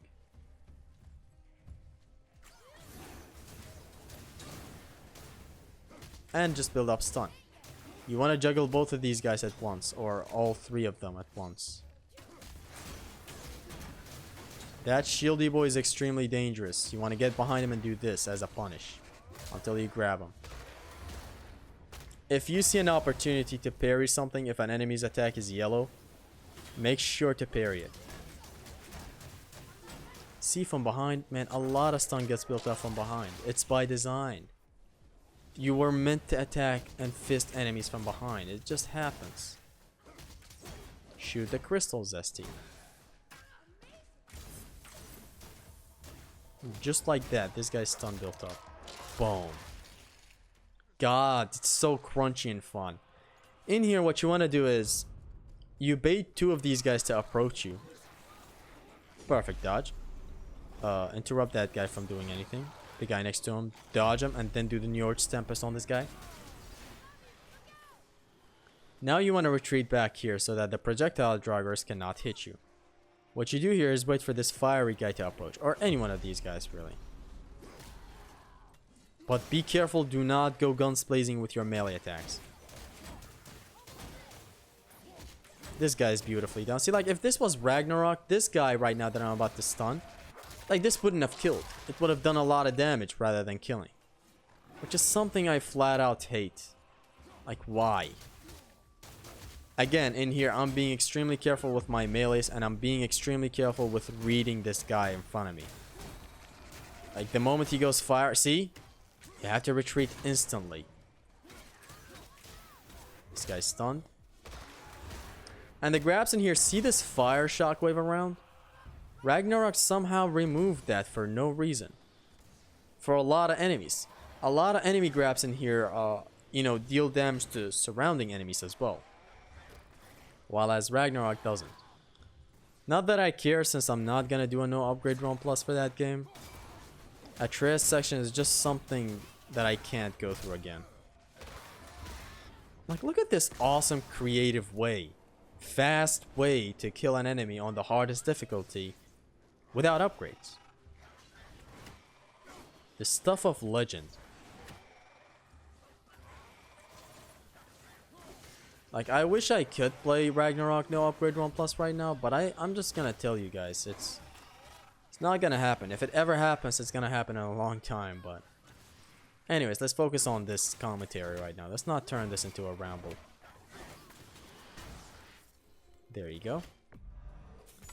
I'm selling stuff, and thank you, Zesty, for showing us footage of selling stuff. Get the skirt piece of this armor. Since I didn't get it last time because I didn't have enough money. Perfect dodge, attack from behind. You want to build up the stun on this guy as fast as you can. Take him out. The other one also approaches. There's also a projectile dragger up top. See, I'm not attacking this fiery guy right now. I'm waiting for him to approach. Am I gonna take out the... Yeah, I'm taking out this guy. Sweet. Totally forgot. Now put your focus on exploding this guy and freely attacking him from behind. He's done. All that health you have is gone, son. Falcon summon location. Yeah, I added that text up there because on the footage right now, this is from my vanilla one. I just forgot to record getting this Falcon's type. It's very good to building up stun. That's why I felt like showing it. We're back to the original run right now, fighting another troll. Yarn Fodder. This fight is very, very, very, very good. Every fight against a troll is amazing in this game. I love it. So again, block the stomps. Hit him in the face when he screams. You can interrupt his stomp attack, the ultimate stomp attack, by attacking his leg like this. You can also do it by attacking his face. It also interrupts him. This guy doesn't have a fun gimmick with the pillar, sadly. But it is what it is. It makes the other troll unique, and I like it that way. Here's me showing what you do against if he does the stomp. Just careful with your positioning. That's literally all you have to do. You just gotta be careful with your positioning. With this one as well. Just move sideways after he does that. Move away after he does this shit. See, like, he does that sweep and then picks up the thing like an asshole. He's kind of like, don't mind me, I'm just picking up my rock, and he hits you with it. Interrupts. Attack. See, this is why I love the trolls. They have weak points like that. And I do showcase what happens if I let him stomp the ground like this. See? Just watch your footing and just back away. No need to panic dodge or anything like Dark Souls or whatever. Just slowly position yourself. Hitting these guys damages the troll. This is what I meant by every troll encounter being really nice and gimmicky in a way. It's very, very good. I interrupted him. Boom. Nice damage. Boom. This one doesn't reach.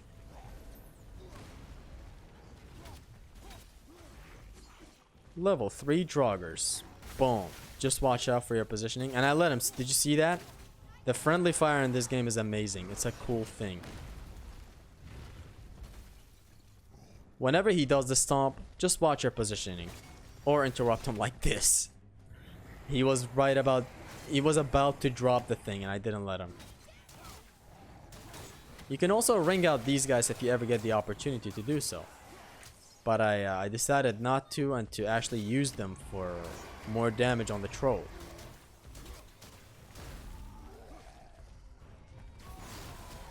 There's that guy getting ringed out. Although the thing didn't reach him, but the second one reached. This guy with the Njord's Tempest is out. Watch your footing. Dodge. It's always 3 shockwaves of ice that you can easily dodge if you just get the pattern of. Hold square in here just to get the Falcon dive. Interrupt. A pretty nice fight. Troll fights are some of the best fights in this game.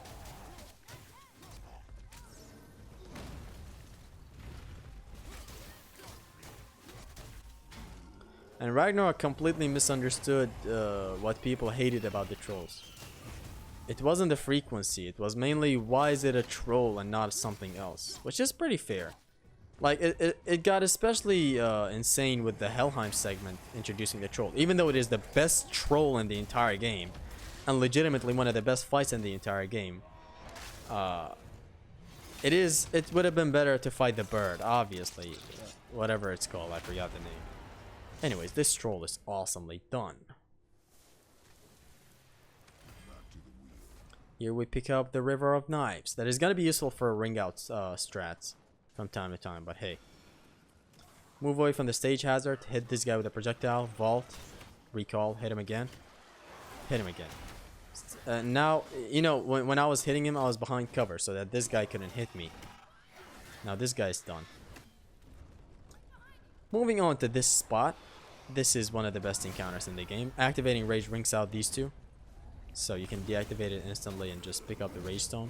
The Rage Stone is fixed, which is something I wish this game did a lot more of. You know, having fixed positions for the Rage Stones. Like, hey, this area is always going to have a Rage Stone, which the game does have that, but it's not as frequent as I wanted it to be for some reason. And here there's some weird stuff happening with the floor. It's like how we're gliding around the floor. I don't know why that happens. It's not a big deal though. This guy's done.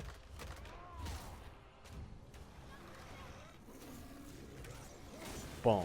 This sends enemies around them flying somewhere else. So it's good to use sometimes. This guy is out. Boom. Interrupt him, then start focusing on the projectile Draugrs.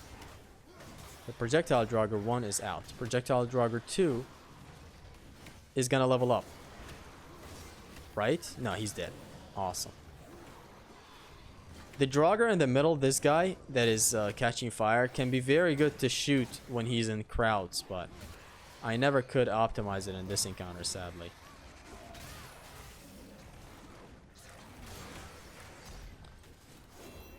Boom. And now I can start the kicking. Oh, the R2. Very good. Very nice of me to showcase that. Because you can actually knock them back with the axe. No need to just switch to the kick. If you ever do Evaldi's Anvil, you don't need the kick to knock them back after freezing them with it. You can simply do the heavy attack with the axe.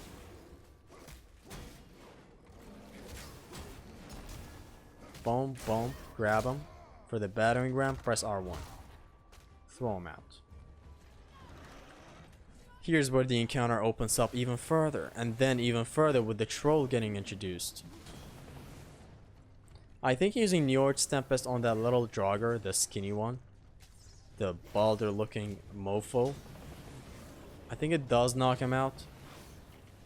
Here's a moment of truth where I tried, I think. Yes, it does knock him out, but I didn't use it to my best interest. Now here's a example where I used the troll twice. Let me just ring out some of these guys to decrease numbers. Start to focus on the troll.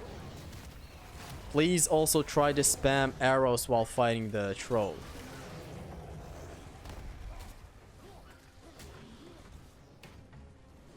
Although I'm not trying to get the stun build up on him right now, since I'm focusing on the projectile Draugr. There's going to be a lot more examples where it's going to be very clear how to abuse the strat against them.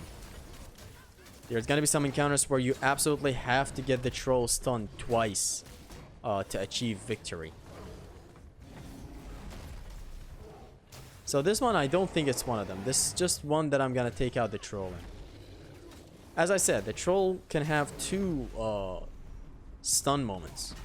Once if you stun him actually and grab him with his stun meter building up. The second is when his health drops to 1 bar.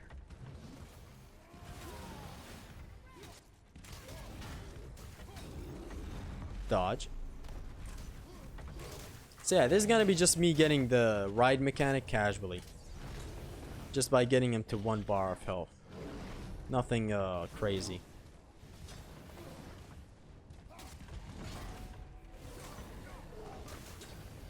Parrying enemies does count as a hit as well. Might not do damage, but it counts as a hit. So it kind of prolongs their stun meter dropping down or whatever. That's why stunning them kind of works great. Not stunning them, sorry. Parrying them works great. It still kind of keeps their stun meter paused. It does not drop. Now we're left with one idiot. He's out. And now the dragon, Raisler. I love the dragon boss fight very much in this game. And in No Upgrade 1 Plus, it's even better. This first stage right here is pretty straightforward. He just blocked that attack that he just did. Sorry, not this. Here I activate the Eternal Fury Talisman to gain some rage. Not that I need it against the dragon boss fight, but it's just, since we have downtime, why not? Keep on hacking at it until it's done. The real fight starts after this. Right now. So Kratos jumps into his mouth, and the best DPS in here is light, light, heavy. But I don't do it in here for some reason. I just go light, see? If you go R1, R1, R2, you deal more damage here, which I for some reason didn't. It doesn't really matter that much, since, you know, the real fight starts here, and damaging him is pretty straightforward. There's a specific gimmick to him. You throw crystals and all that. What a fight. God, I love this colossal fight. So first is a positioning game. You need to be careful of your footing. Don't get hit with these things. Throw the crystals in whenever it's doing its thing. You're all familiar with this dragon. Throw it again. Now wail at it with all your runics and stuff. It takes a little longer than normal walkthroughs since your damage output is not insane. But there it is. There's the full rage bar that I wanted. Even though, again, I'm never gonna use it against the dragon, but still. I'm not that mean. What's wrong with you? Block or dodge, actually. This one is not blockable. I dodged it beautifully with a side step, but you can freely dodge it with a roll. Block this. Start hacking at the toes.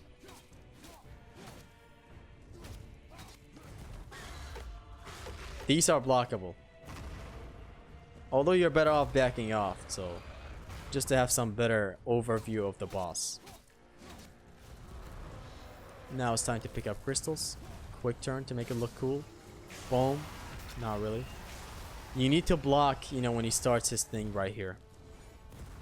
When he starts screaming, block first, then pick up the crystals. See, like this right here, you need to block this. Start attacking with everything you got.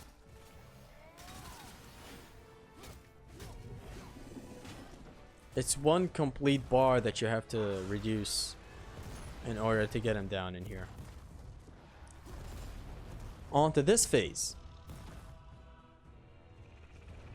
Again, block the shockwaves. Also, don't be close. If you're close, you actually get hit and it's unblockable. So you need to be far to only block the shockwave. Dodge. Don't be in the way of this. It's not blockable. Block this shockwave again and do the runic attack. I'm sure I do it, right? Yes. Now it's time for crystal. Since we took away a bar of his health. Block, dodge away. Don't pick up crystal. Block again. Then pick up the crystal. Again, throw it, block. And now wail at his face.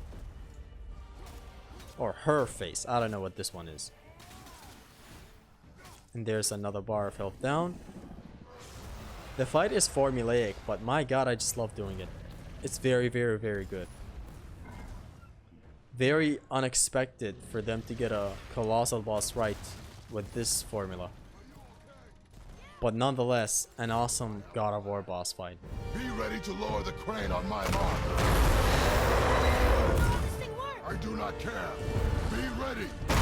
Again, block the shockwaves. Attack, attack, attack, dodge away. These stomps do damage, you can't block them.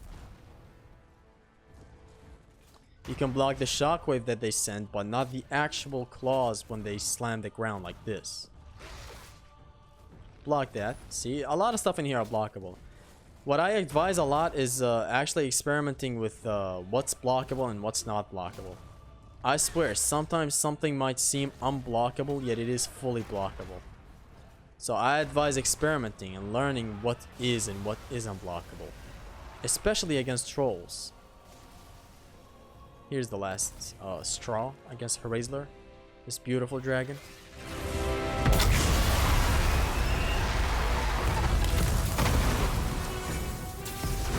Open your mouth again.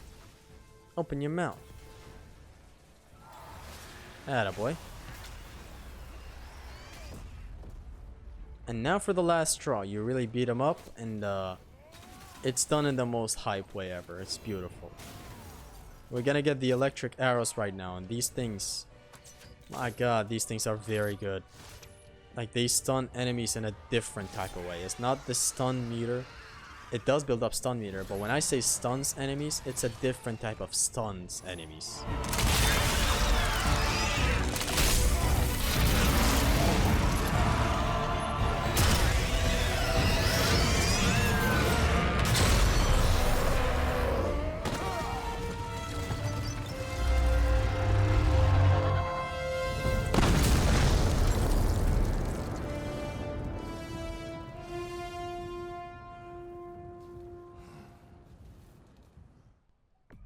Metal plated braces. This is where I finally got the full armor set. See, it's fine if you kind of be late. This encounter is important to just interrupt this nightmare introduction. Do not let her possess my man right here. My man does not deserve it. My mans does not deserve it. And you can't do it with the axe throws, please. The moment you climb up, just spam arrows. Doesn't mean which type of arrow. Although I advise the Alfheim ones, since they explode again after you already shot them once. So That's what I advise. Now these nightmares spawn in. See? The electric arrows stun them in place for a free axe throw. Otherwise they might dodge your axe throws. It's gonna be extremely helpful later on when we get the Blades of Exile. The Blades of Chaos, sorry. This encounter you need to instantly sprint up here, block. Start shooting the fuck out of not the harpy. The nightmare. Remember, you need to actually sprint up here very fast. And now I'm using the crystal, but very poorly. Just take out the projectile Hellwalker. Pretty easy.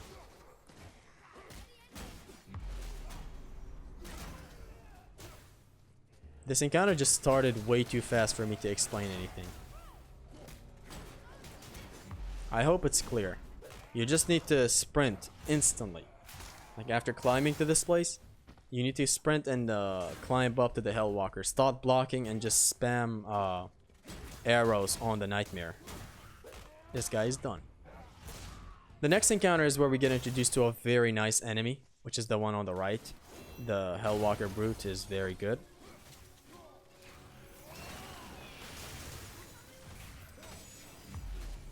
I just went batshit insane with the runic summons. Because why not?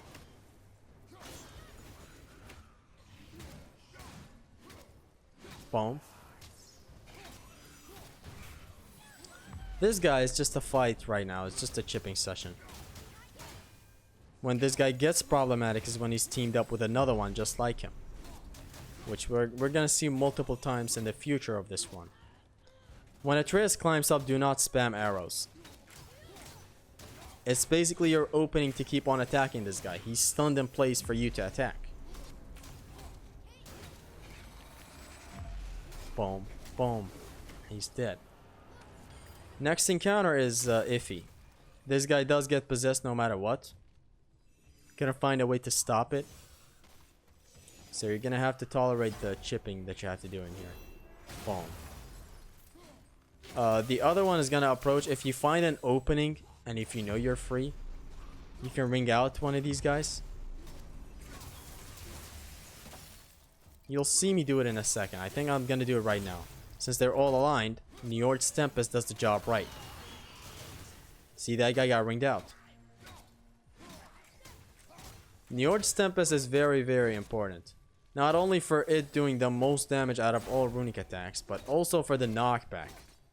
It has a very strong and nice and neat knockback. Slapping the nightmare out of this boy. And it's finally out. Come on. Spam it with lightning arrows, just for safety. And you're good. The arrow types are situational for Atreus. So you need to switch between them for different enemies. The lightning arrows of course do more damage. But if you want stun, you want the Alfheim arrows. Ring out this guy with Njord's Tempest. Next up, kicks. Just kicks. Not the chocolate kicks. Just kicks. See that guy slowly rolled away? Kick these guys to death. There's the ledge strat, and there's Atreus tripping these guys. You can also shoot them in the leg and they also trip. This guy for some reason is stubborn, but eventually he got out. Do a deal with kicks and get rich quick. This is a bad spot to kick these guys since it's not really a ring out spot. There's an invisible wall. I finally activated rage for the boom. Because I have the talisman ready to get the rage back. There goes this guy. Boom.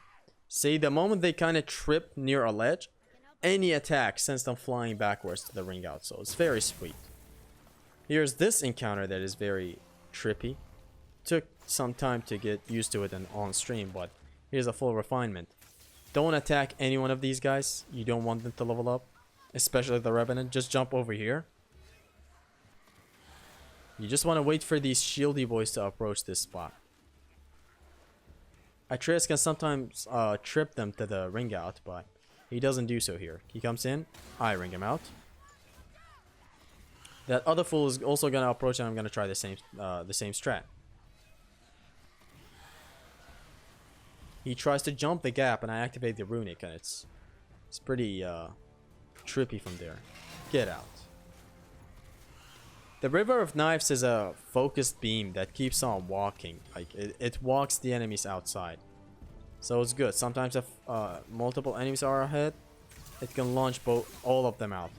And now here's me demonstrating how not to use the rage mode. This very good angle, but the usage and the timing was very poor. Here's the Revenant getting stunned, which is just amazing. Like, that rage activation was good and the angle was awesome, but the timing wasn't right. Like, I basically did it at a time when she was about to warp again. Shoot her with the arrows to interrupt.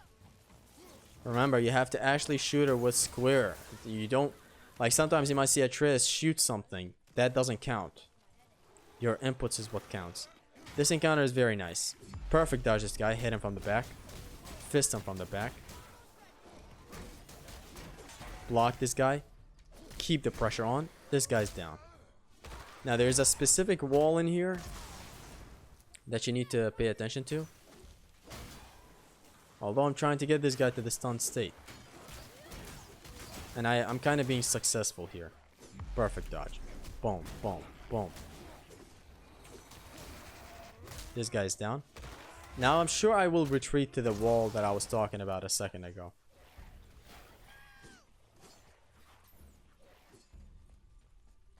This wall right here. The wall that has the writing on. I wait for these guys to approach and I slowly just deplete them. Boom. Bam. He's out. If you see an enemy that you can't launch, you just do the melee attacks from behind. They got their lucky hits in. It is what it is. Boom. This guy's also out.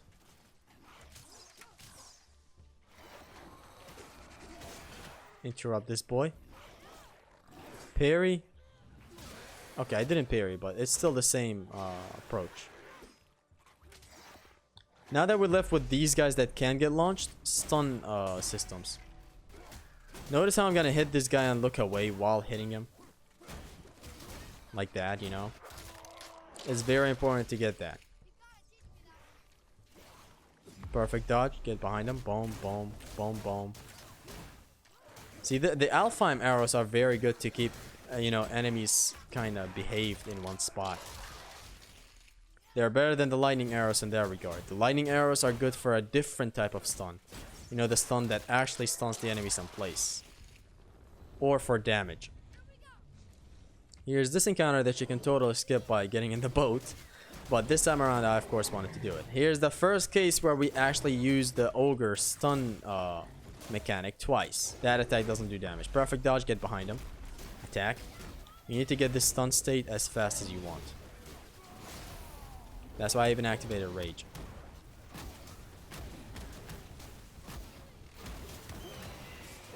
And I activated Atreus Runic, the Falcon's Dive.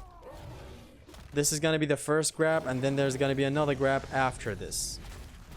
Or at least I hope, if I don't deplete his health enough.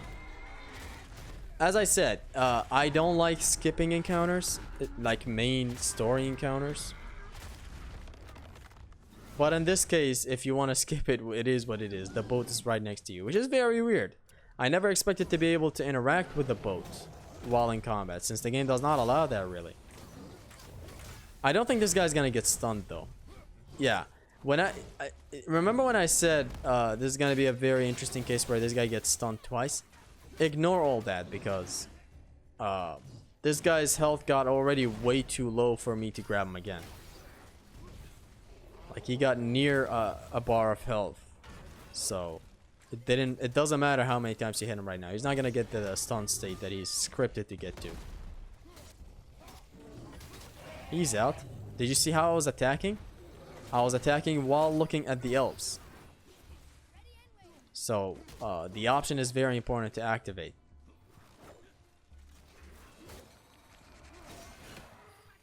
I stupidly thought I had the Amulet of Kvasir activated in here.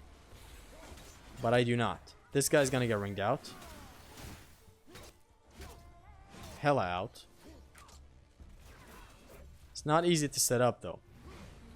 Here's me showcasing this. Hold on, I'm gonna show it again. See, you delay it a little bit.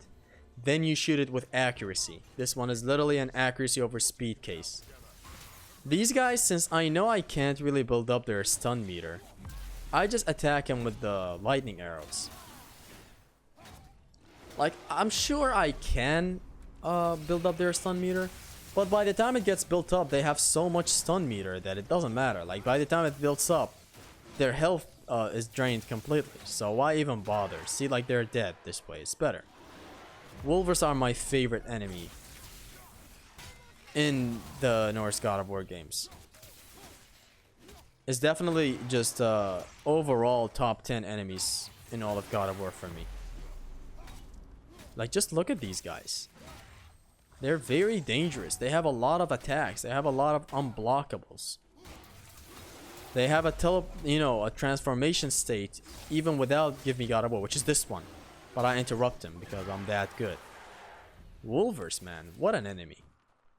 Thamur's corpse is my favorite section of the game. Here's where we get this chest. Thankfully, I show it. This one is not one that you need to buy. It's very clearly in your face, so equip it. This is going to be equipped for the longest part of this run, so get used to this look of Kratos. Here's what we have to deal with these guys. And when we're done with these guys, an ancient spawns. And what I've decided to do in here after being done with this encounter is a very stupid thing, and is that I didn't restart to the point where I have to fight the Wolvers again. I don't know if I lost the checkpoint somehow, the autosave for the checkpoint. But it is what it is. Like, I kept restarting and it would restart me to the ancient fight that happens after this. And this encounter is connected to the ancient fight, so it was kind of sad that I couldn't restart. But it is what it is. Wolvers. Interruptation, boy. I'm sure it's interruption, but let's just go with interruptation. Wail at him with the lightning arrows.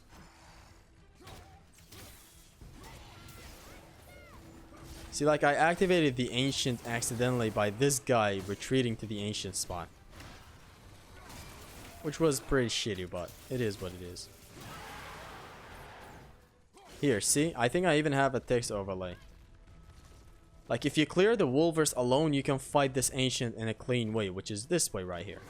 Or you can make it messy like I just did with my accident back there and just fight an ancient and a Wolver at the same time, which is not something easy to do.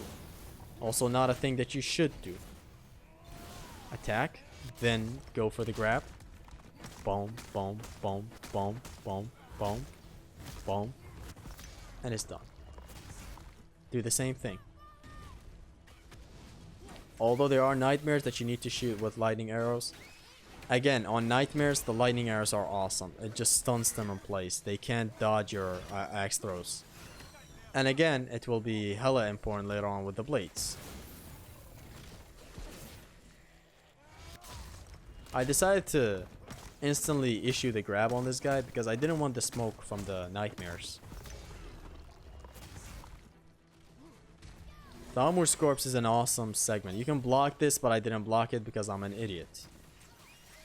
You can strive to be better and actually block it.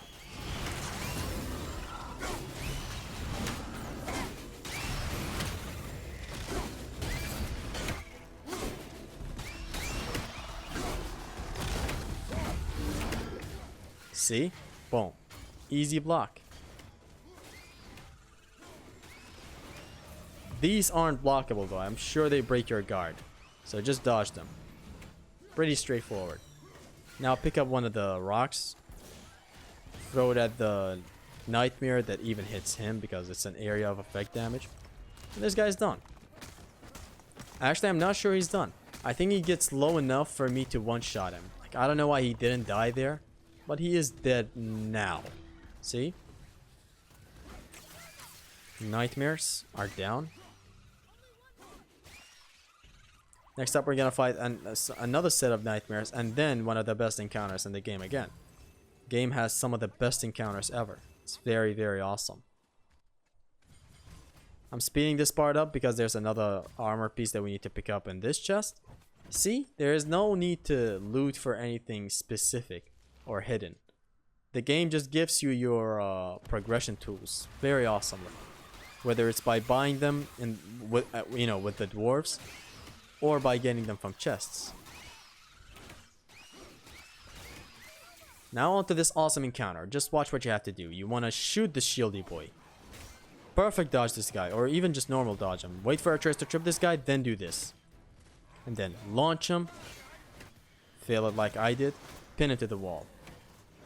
Then you want to retreat to the projectile Draugr. Kick him. Launch him to this specific angle and then hit him at that specific angle of the wall. Then retreat back to this wall. You want to leave the brute to the end. Perfect dodge this guy. Launch him from the back. Pin him to the wall. Return back to the projectile. This took a lot of planning, by the way, so I hope it helps. Pin him to the wall. Now you're left with only the brute. Now we don't want to build up stun on this guy, since this is going to be a rare case where we can't actually ring out the Draugr brute. So just attack normally.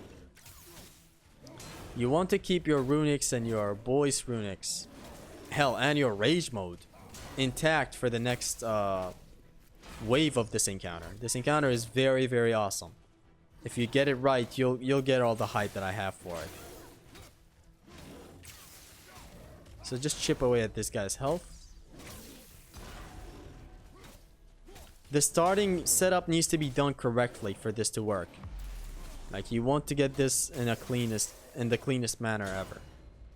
Right now, another Draugr is gonna spawn after this, and followed by a ogre. You need to wail on the ogre as fast as you can to get the stun state. You'll see what I mean in a second. This guy spawns, launch him and just pin him to that specific angle again. This guy comes in closer, dodge him. You want to hit this guy right here, since he has less health. He's level 2. Do this, switch back to the... Actually, I go with the rage mode. After the rage is done, you want to switch and attack with the barehanded mode. It's the best thing. Actually, I got him done even without it, so it is what it is. I think this is another case where I just ride this guy only once. Point is, destroy the Draugrs and the ogre with it. You want to do that. See, it's very sweet. Boom, boom. Although I should have went with attacking the ogre a lot more, but it is what it is. It's still fine. Here's where I launch this guy to his friend for some crowd controlling stuff to slow them down. I actually thought this would be a case where I have to ride the ogre twice, but no. I also didn't make the best use of the ogre, which is kind of sad, but I at least have a thesis on what to follow in this encounter, like what to actually do. This guy's done, and now the fight is clear. Just you and Shrek to duke it out for once and for all. That attack that I just blocked, as I said, it does not damage you. So you do whatever you want with that info. This one definitely damages, but this one that it's about to do is this one does not do damage. So you're good. The main thing to do when these guys are stunned and they still have a bar of health that you know you can't finish is to attack them with a runic, or attack them a couple of times, then grab them so that this grab actually finishes them. But I didn't have the DPS to do it quickly, I guess. That's why I just went balls to the walls with him. This encounter is beautiful, and it was beautifully done. It could have been done a lot better if I focused my aim on the ogre at first with the other ogre's control, but still. Phenomenal encounter.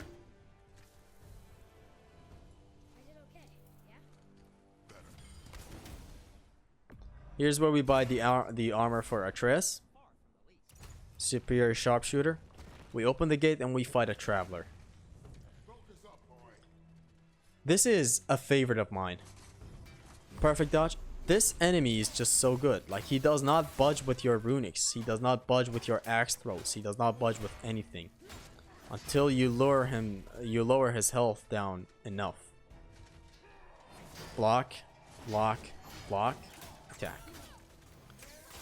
The thing is, if you perfect dodge this guy's attacks and the realm shift happens, I focus on the projectiles once because why not? If you perfect dodge his attacks, it's still dangerous since the hitbox of the thing is still following you. So you might dodge it and run into his blade again. Which the man just looks like guts. Look at him. Look at his sword. That's a fridge door right there. It's not even a sword. Focus on the projectile, fellas. As I said, when they have projectiles, any hit against them just does a knockback. Notice, did you see how I was fighting this guy while I was looking at the traveler? It's a good way of kind of noting what the traveler is doing while you're attacking away. I'm gonna keep on bringing it up every time it comes up, so that you do the thing and just disable that stupid setting in the settings. Very stupid rage stone pickup. I for some reason thought it might stun him in place, but it didn't. Because of course it doesn't, it's a traveler. Dodge. And it's done. From here on he gets hit stunned with my runics and all that.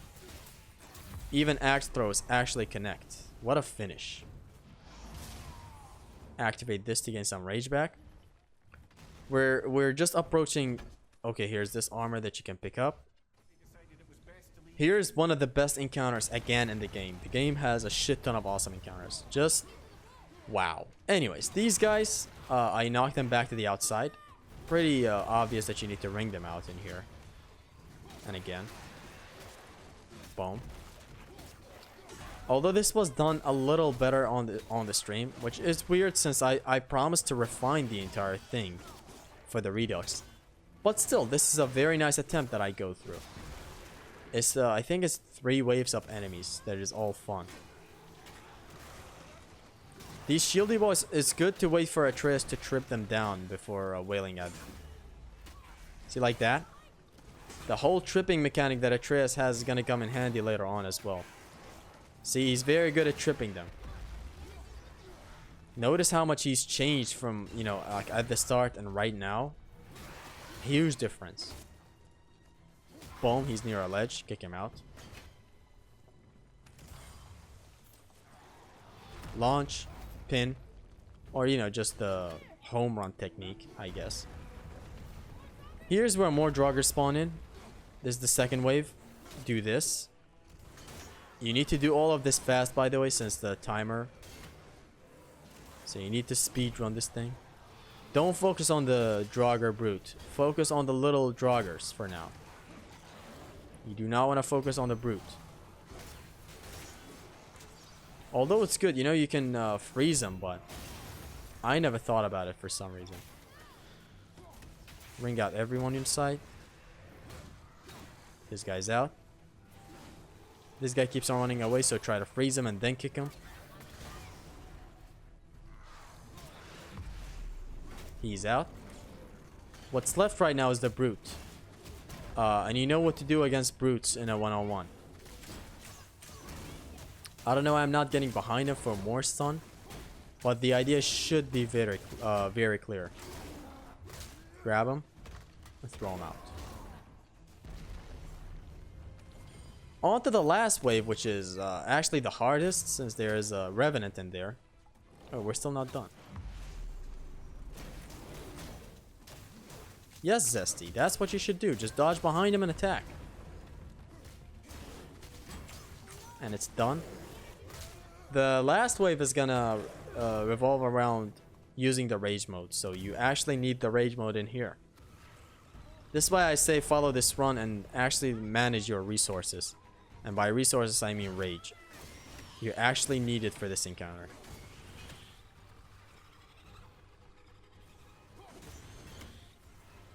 And there's that. These Draugrs are the ones that explode. You know, they catch fire and all that. I exploded him in the air, which was very situational, but I did it so that he knocks his friend away. So it's a lot of decision making that I did back there that you need to do as well. These Draugrs are easy to ring out, so nothing insane. After these guys, a Revenant spawns.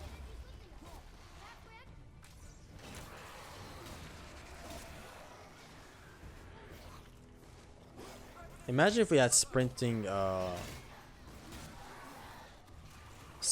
melee attacks. So anyway, stun her with the Atreus arrow, then activate rage, and then ring her out. And then you can even go ahead and ring out everyone, actually.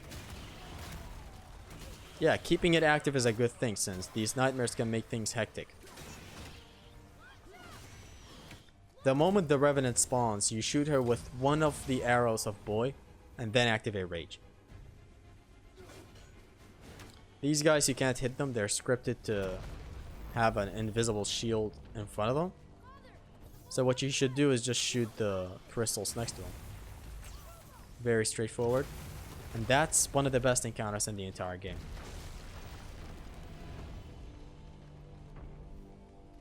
And now we have the best encounter in the entire game. See how I have all 3 crystals on all 3 spots? We shoot the one with the ogre first, because that's how the strat is going to go in here. First of all, focus on the nightmares. Shoot them with the lightning arrows of the boy, and then, you know, keep on doing the axe throws and all that. Make the best use. Also, be careful of the rock toss, the boulder throw of the ogre.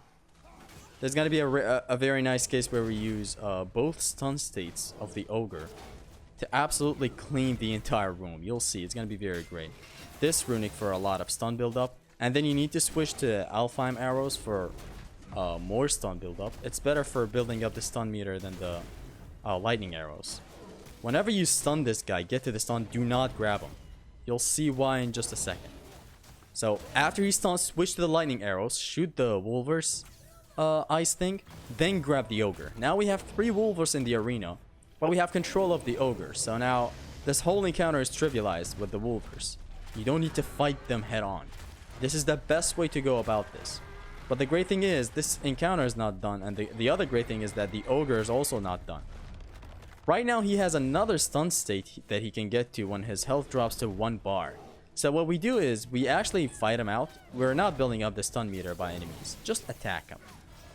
When he's stunned, which he will get to the stun state in just a second, and he's stunned, shoot the troll and the last encounter crystal, grab the ogre.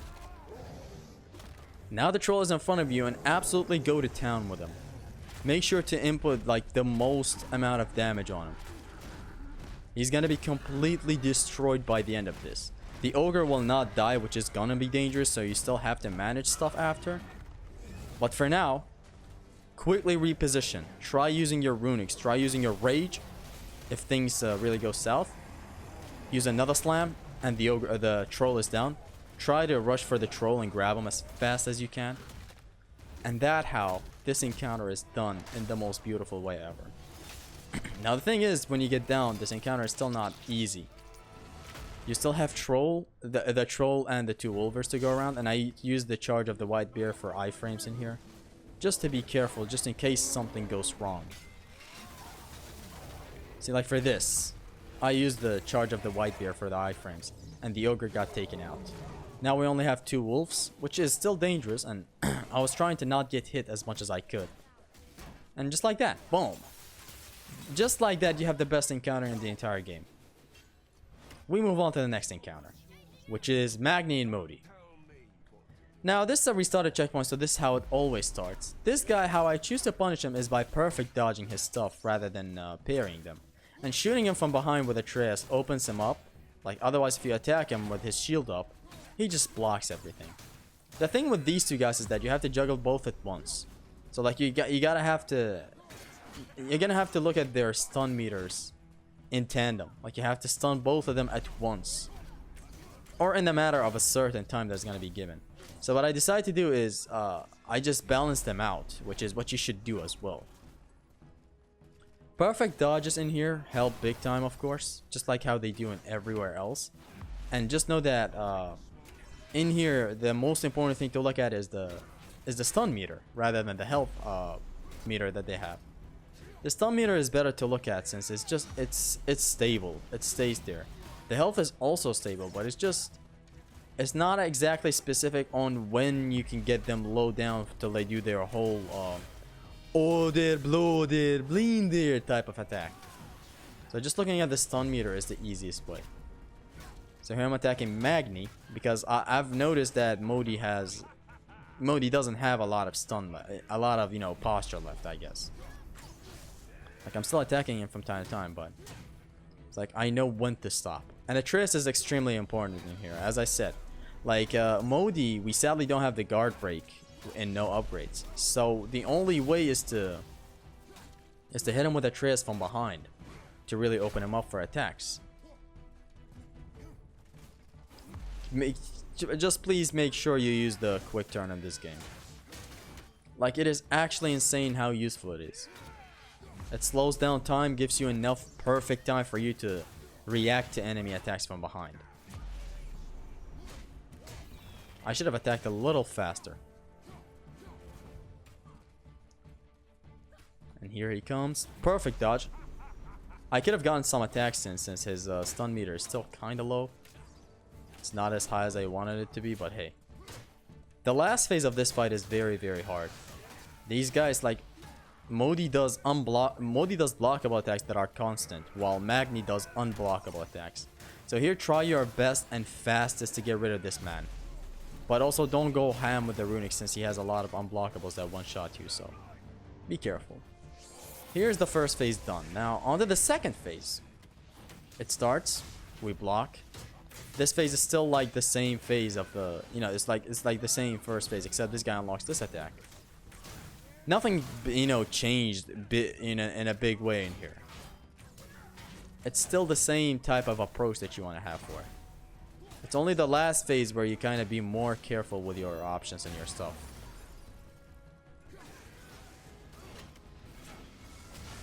Block everything. Everything is blockable. Unless that little electricity ball that Modi throws, if it hits overhead, it does damage you. So beware. Do not be extremely close when he goes for it. You gotta be a little far from him. Otherwise, it does damage you. It hits you. Make sure to make the best use of your blocking. Obviously, against these guys, you do not want to fuck around a lot. They're very dangerous. Here comes Magni. Perfect dodge him. Keep on attacking. And free up Boy. Yes. See, like that guy, if he grabbed me and Boy was also grabbed by Modi, it would have been problematic. Because the guy headbutts Kratos. And it's just, you know, it's not damaging you to the point of, like, destruction to your health bar. See, that's what you want to do when he does that. You just block the first one and then just double roll to the rear of your area to completely avoid taking damage. Anyways, the damage that Magni does with his grab is not a lot. It's just disrespectful.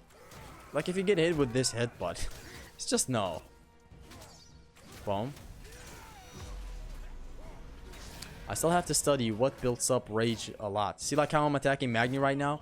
I'm also looking at Modi while attacking him. This again brings me back to the same point that I made at the start with the option that you have to turn off. And the option is pretty clear. It just says it repositions the camera behind Kratos. And you absolutely do not want that. Now I tried to shift the focus to Magni, but I kind of got tagged in the process. Now is a better time. Boom. Nice Ivaldi's anvil. Block all this. This guy is gonna be down. Like right now, based on his stun meter, I know how to deal with Magni. And they're both down, right? Here goes this guy down. Just like that. On to the third and last phase, which is the hardest. This guy goes to the air. Knock him down with the Leviathan axe. You can also activate rage and slap his ass back down to the ground. But I don't really advise it right now since it's hard to get used to. And really, why waste your rage mode like that? Run away when all these stuff happen. See, this is what I mean. Like, this attack is constant but blockable. And Magni can do unblockable attacks. So it can be problematic to avoid taking damage there. But if you're good enough, you can always shoot Modi with Atreus arrows. That way you interrupt his long lightning beam attack. Now I really have to focus on draining down Magni, as you can see, probably. Run away when he does this, or activate Rage to trick through this whole thing. Here's where I focus completely on Magni. I did not want to hit Modi since look at his stun meter. I don't know why. See, like, this very dangerous. Perfect dodge. Like, if some stuff went wrong there, that would have been it. Since the guy is attacking with a constant beam that I'm gonna have to block. And here's me just looping around Magni so that Modi doesn't hit me. Knock his ass down with the axe again. He's one hit away from being stunned. I focus on Magni with arrows and with everything that I have. I have a runic attack that could have cancelled him there, but I think I do it again right before finishing the fight. This guy's down. Attacking Magni. He's gonna try to do the stupid attack. I have a runic attack saved up and it's done.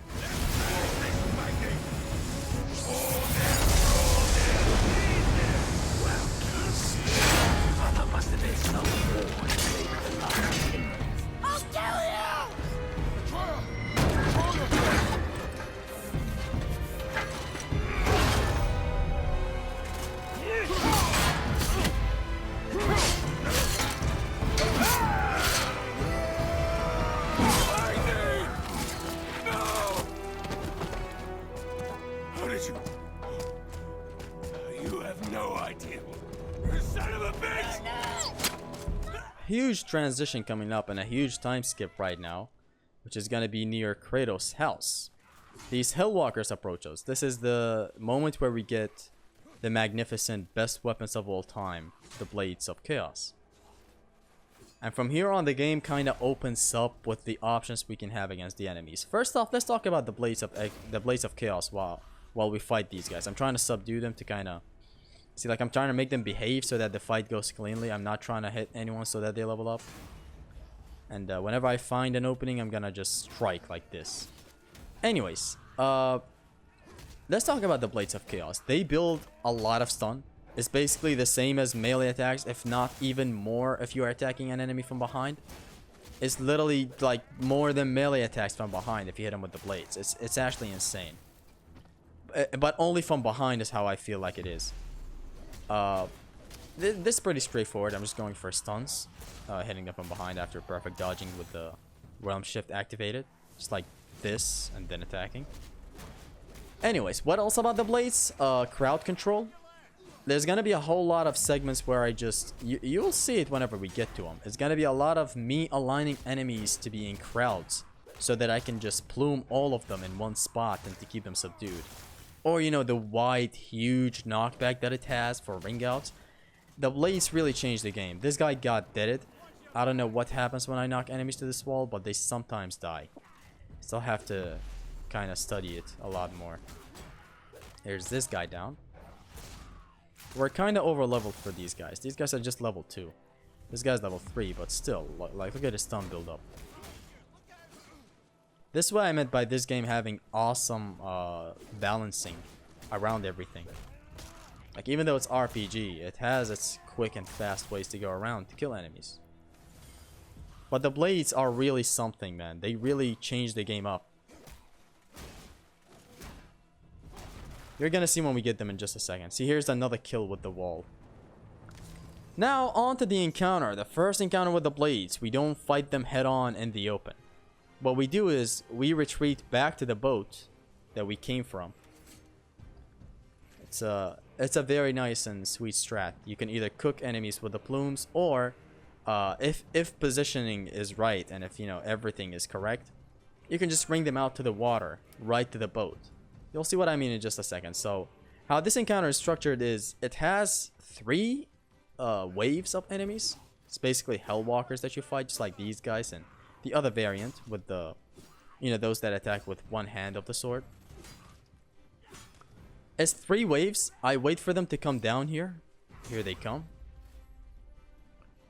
Eventually, when they're all down here, it's basically 7 enemies that you have to fight at once. I go with the heavy attacks of the blades. And you just basically cook everyone in sight. Now when the situations are right, look at what I do. I go for the knockback. Everybody's out.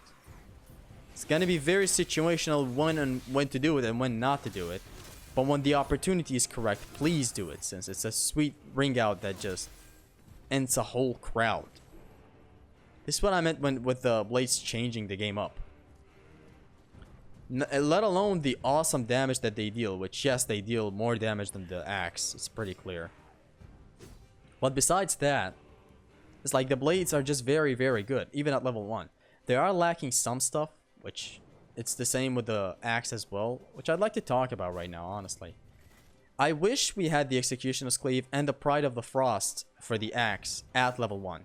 Executioner's Cleave is a command grab, and I feel like having that would have been really awesome at level 1. I get that it might be broken to some stuff, but I don't know. So here's the same strat, just get behind everyone and just cook them all with plumes. Or you can just dodge after heavy attacks like I'm doing. When they're aligned, you do your knockback. 3 of them got ringed out. So like stuff like this are not easy with the axe. Anyways, for the axe, what's missing really, it's, you know, it's not really a missing as in, yo, the axe is really, really, really, really bad because it's missing this. It's just that it could have been much better if we also had that. Like, the Pride of the Frost is basically the plume that we had in the old God of War games. Why is it not available at level 1? Like, you know, where you go 3 light attacks and a heavy attack where Kratos slams the axe down? That one is just, I don't know why it's not here. Like, it would have been awesome as a bounce type of thing. But they thought something else. As for the blades, it's missing the launcher. Not that it's a big deal. Again, it's just the thing that it could have been better if it had it. But yeah, it is missing the launcher, which is unreasonable. Like, I don't know why it's not here. I even got surprised on stream because I totally forgot that you don't have the launcher without upgrades. So again, perfect dodge or parry the last hit of one of these guys. Get back to position in here, and they're all in one narrow way right now. Boom. It's so satisfying to see them get launched like this. Just beautiful. R2, R2, R2. When positioned correctly, not now. Like right now, I can tell that it's not positioned correctly. You can knock them all back to the water, but like at this point, just go with the plumes. It's very, very satisfying to go with the plumes. And peep, they're all out.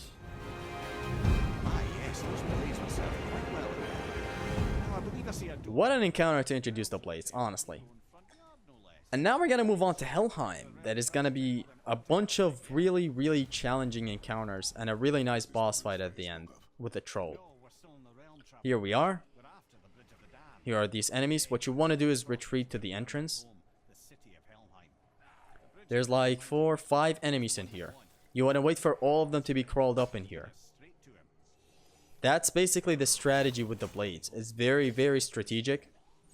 It's a crowd controlling tool that is very, very good. So block everything in here. Unless you see a yellow attack and you just parry it. You know how it is. Or just parry that for some nice behavior for the enemy. Now when everyone's in position, go for R2 attacks. It hopefully catches the guy in the back as well. Just watch.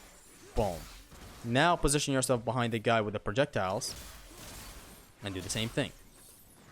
This is the idea of the blades in here. Boom. Everybody's knocked back. See? A bunch of alignment, is very, very, very important. That's why you see me optimize it and work the best out of it right now. Here's the last guy. Boom. Bam, bam, boom, boom. Bam. And he's down. The next encounter, before we get to that, we need to take this, the Spartan charge. It's right in front of you. Anyways, the next encounter is this encounter right here. Interrupt this guy. Now, these guys have a very cool gimmick, and is that when you knock them back with the Blades finisher, it sends them flying where they kill their friends, which I'll get to that in later encounters against these guys. For now, I just go with the cooking strat. I'm just showcasing that right now. And I'm going to showcase something else, which I'm sure you've seen it at this point. I interrupt these guys with the heavy attack in the, like when they're in the air trying to drop down on me, one R2 attack brings them back down. Like if you ever see one, you can either, did you see that stun build up? Just awesome. If you ever see one in the air and you have enough time to hit a heavy attack on them, you can do it. You can also parry that attack or dodge it. But hey, it's just a very nice punish. You can also Orion's Harpoon them off of the air. Now the Spartan charge is very cool because it turns enemies around. Now you all know what happens when you hit enemies from the back. Besides all the sus I show speed business, it's good to build up stun. So you can really optimize it and use it for your own advantage. See, look at this knockback. They destroy each other. Although I don't know if I'm at the right level to do that, but yeah. Here's another crazy stun build up as you saw. The blades are amazing for building up stun. Boom. Did you see that how that heavy attack brought down one of these guys? But even besides the plume, it's not just the plume that brings these guys down. Like even the first heavy attack brings them down, so make sure to make the best use out of everything. Boom, boom, boom. Yes, you can actually damage with the axe on some enemies. This one took a lot of time to figure out, but what you want to do is parry this guy, boom, and another punch, because he's near the ledge. So when he trips, you can just one attack takes him out. Pretty easy. Boom, bam, he's out. Others start approaching. It's pretty much the same thing, but you can kind of spice it up with the rage mode.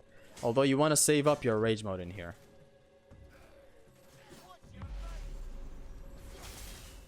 I think I do the runic attack. The main problem is that guy with the shield. I'm slowly knocking him back, but here's the main thing that knocked him back, which was the runic attack. The runic attack turns them around, so it's just all the more room for you to destroy them. Build up their stun, which is what happened with this shieldy guy right here. Like he thought he was being smart with his shield, but the Spartan charge did its job. Now, I just saw that guy trying to level up, and it's a good point for me to talk about how to interrupt enemies with the blades. It's basically the same idea as the axe. R2, or heavy attacks, interrupt the enemy from leveling up.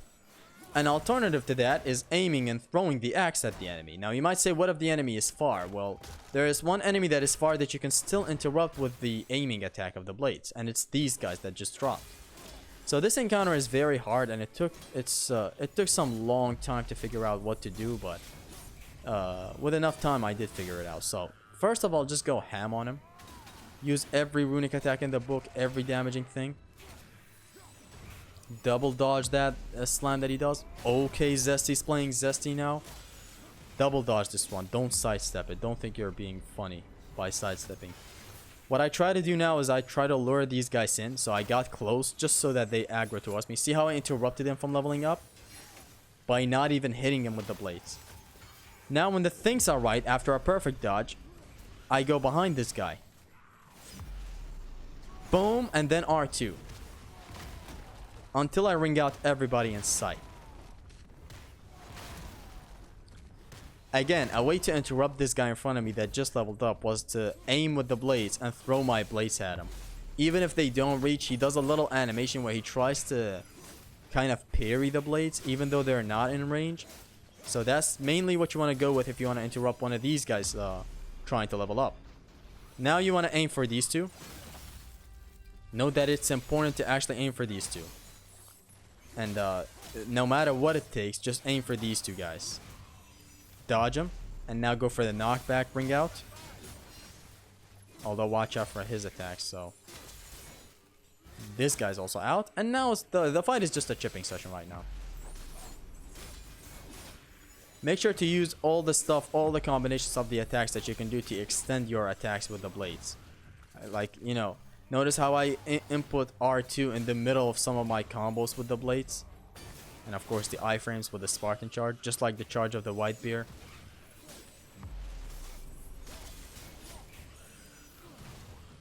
And this fight is basically done. You just gotta get the chipping right. And you gotta get a nice feel for these guys. They have a ice shockwave attack that is blockable. These attacks that they do right now are basically unblockable, so make the best use of your punishes. And yeah. And it's done. Zesty be acting zesty from time to time. It's done. And now for the best troll in the entire game. You want to dodge left, right, left, and another right. And just do this to the fireballs that he has. Not fireballs, just hell balls. I guess that's what you can call them. This fight is very interesting. And you need to make the best use of what you can do with the blades. This attack that he does is parryable. It's a guard break if it hits you. It doesn't damage, but it is a guard break, so do beware. Now, the only sad thing about this guy is that he doesn't have a weakness in his pillar, just like the other troll that we fight in Midgard. But still, he has this, which is a very nice punish, and it sends the other ads that he spawns flying. Parry that, or get your guard broken. Eventually, he'll start spawning some small enemies. You want to try your best to send them backwards by, you know, doing the light ender of the blades, since it sends them flying backwards to their death. I'm sure you guys are familiar with the animation. This is the part where he does the shockwaves on the ground, so you want to sprint to the right side of the arena until he does the fourth and last one. He always does 4 slams. You attack him once and then he stops doing his business. Now he spawns the ads. If you can speed up and make it to one of them before they level up, just do your thing like this. And then block, make sure. And again, this guy has some good redirection skills. And here's the blades building up the stun like crazy. I love him. Dodge to the... You know, just keep on dodging in, make him, you know, make balls on different sides so that by the end you dodge and you just do this easily. Notice how it launched that little goon back there? That's what you want. And now they're all crawled up. R2. Okay, what am I trying to do? R2, R2, R1. R2, R2, R1, and another R1. Except I couldn't do it because he sent the projectiles. That's basically what you want to go with for the fastest knockback. R2, R2, R1, R1. Okay, now this guy. Boom, boom, boom, boom, boom. Now he didn't die because he has a higher level. He did transform while I wasn't looking. To the right, use this, knocks back the little enemy behind him and damages the troll. Make sure to completely destroy this guy. Sometimes when he screams like that, his scream is extended. And so when he does that, see how it staggered the troll? It's very, very good. You can use the enemies against him. He does this sometimes. You instantly want to act out and just explode these balls because they do damage if they hit you, so beware. So sometimes he has a extended scream that he can do. And you need to act out fast and send your blades to them. You can even throw your axe, but why really do that? That's just adding complexity. 3, and there's the 4th. I sprinted heads first towards him because I knew I had the Spartan charge, by the way. That's all 3 of them maybe knocked back? No, just 2. Beware of his attacks. And don't dodge backwards like I just did at the first attack of his. The thing has a lingering hitbox, so it's not meant to be dodged by dodging backwards. It's meant to be dodged by dodging sideways. Like how I'm doing right now. Use this. This is, I don't know between this troll fight and the other troll fight in Midgard where we use the pillar weak point. I don't know which one to use as my favorite. Like this one is very good. There's the extended scream. He does the little bolts thing. You throw your blades. Pretty nice punish. This fight is pretty much over. A couple of hits and he will retreat to doing the projectile attacks. He also has a different type of attack where he throws projectiles, then he warps away, instant transmissions away, and he does the projectiles again. So you need to be careful and parry both. He never does anything else. If he does the projectiles and then disappears and appears somewhere else, he is gonna do the projectiles again. So just be careful. It's done. It's either my favorite troll fight or my second favorite after the Helheim one, the Midgard one. Just look at this.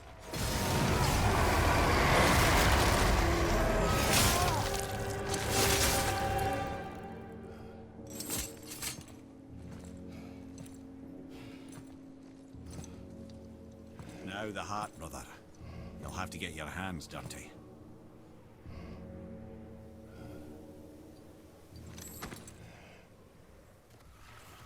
Now we have this encounter, and this is the first demonstration of grabbing nightmares, which I'm pretty sure you guys are aware of all this. Parry this, because you need to be safe. You do have iframes while the nightmares are grabbed, but not while your blades are, you know, just connecting to the nightmares. So be careful, you might get slapped. Here's the next encounter, which pretty straightforward. Just attack. Although, not just normal attack. Make sure to align them like how I'm doing right now. Again, the idea with the blades is to align enemies like this. This whole way until we make it back to the other realm is gonna be a bunch of gauntlets. Or just one gauntlet, sorry, that is full of encounters. Notice how I waited for this guy to put the sword on his shoulder until I started hitting him? That's because I respect travelers. Boom. Use everything you got to damage this guy. Get away. R2. R2. Boom. For some more damage. Dodge.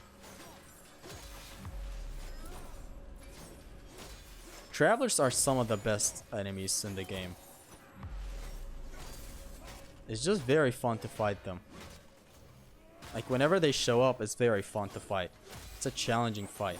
They got even better in God of War Ragnarok, I think. Like they have some more attacks. They didn't even need an upgrade, yet Ragnarok still upgraded them. It's just very, very great in Ragnarok. In here they are also awesome though. Dodge away. R2, R2 for the plume. Dodge. Ooh, Zesty is acting zesty again. Notice how I dodged even further. I wasn't confident with the side, you know, step that I just did. It did activate the realm shift, but the hitbox for his sword was still active, so it could have slapped me at any point.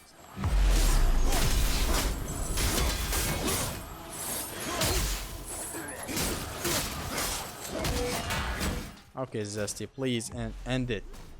Zesty, boom. Okay, Zesty, thank you, Zesty. Now we have nightmares. These guys like to dodge your blades a lot. That's why boy's gonna be a lot of help whenever we get him back. Turn him around, start wailing on his ass. Pause. And now alignment again. Except get hit like an idiot. Just align these guys and take things slow. Boom. Notice how the game changed when we got the blades. Look at the encounters. They are not like as limited as the axe. Now the axe is still perfect, and of course we're gonna use it for a lot more spots. But it's just, I love the change, the difference between your approaches when you have the axe and when you have the blades. So what I'm doing here is I'm kind of getting them all exposed out in the open, opening up this fire right here. Dodge this guy. After aligning them, I'm trying to trap all of them in there so that I can maximize fuckage. And just like that. They're perfectly in my loop right now, so I can attack them however I want.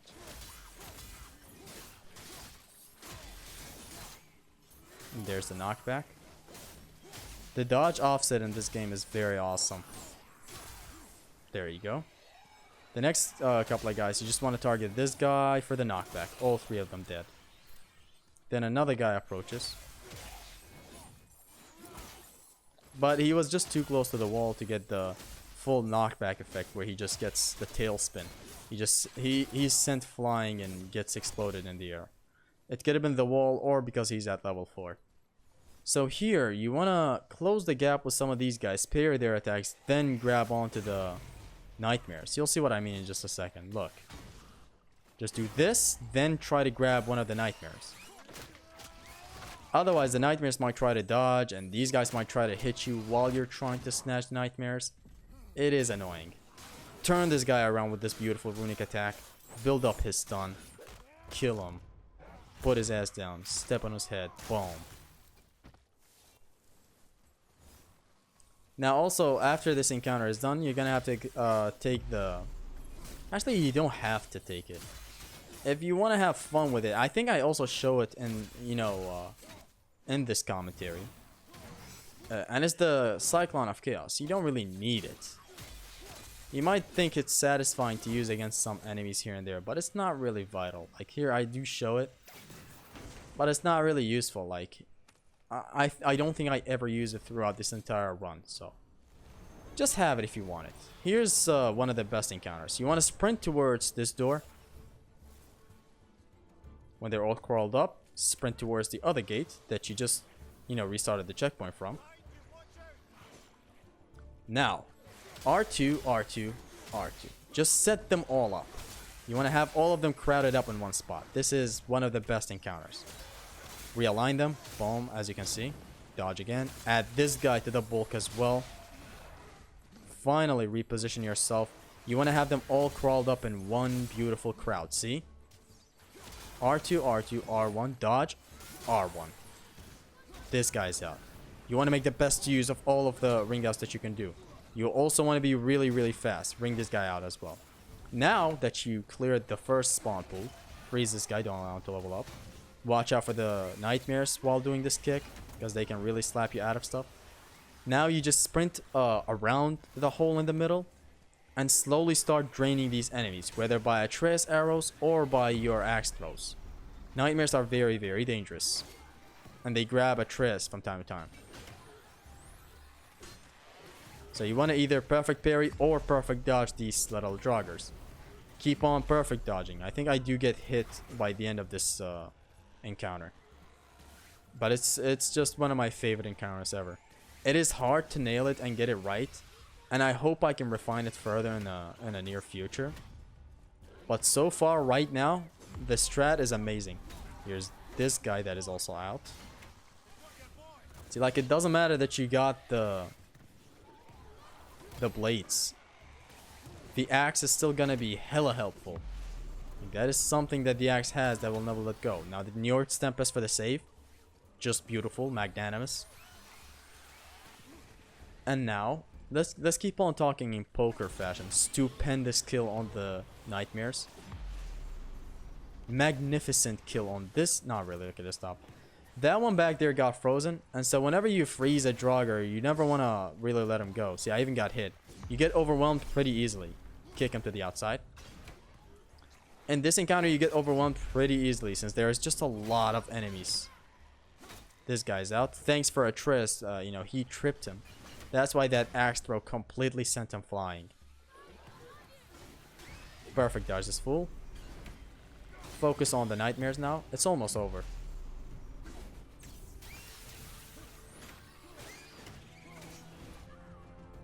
A very, very good encounter. This whole segment right here is full of awesome encounters. This guy's out, and there goes the nightmare. It's just very great. This whole segment. Now we have this encounter right here.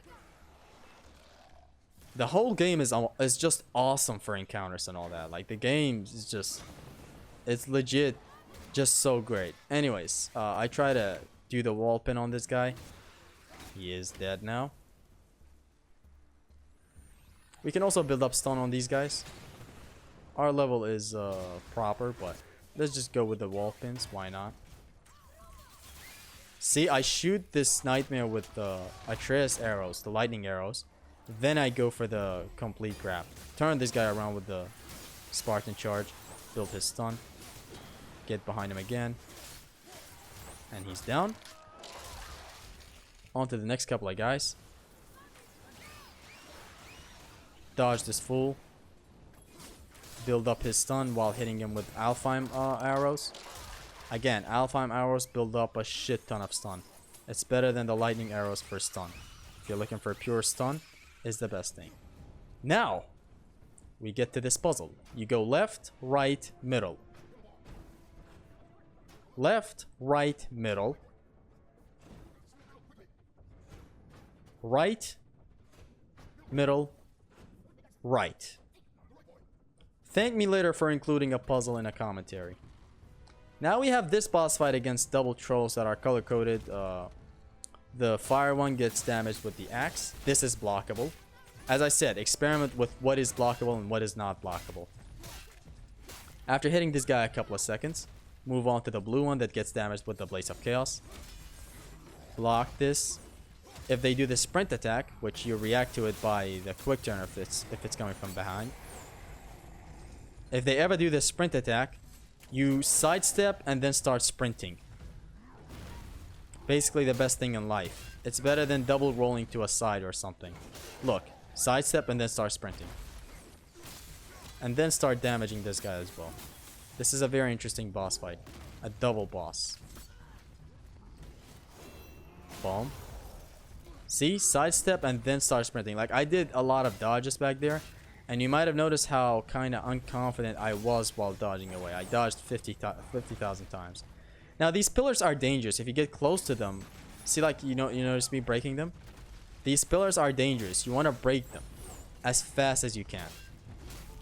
Block. Block. They do this cyclonic attack from time to time that you need to block. Although you need to also keep on focusing at them while blocking, since they tend to turn around a lot. Don't just stay stationary. These pillars break with the troll walking over them.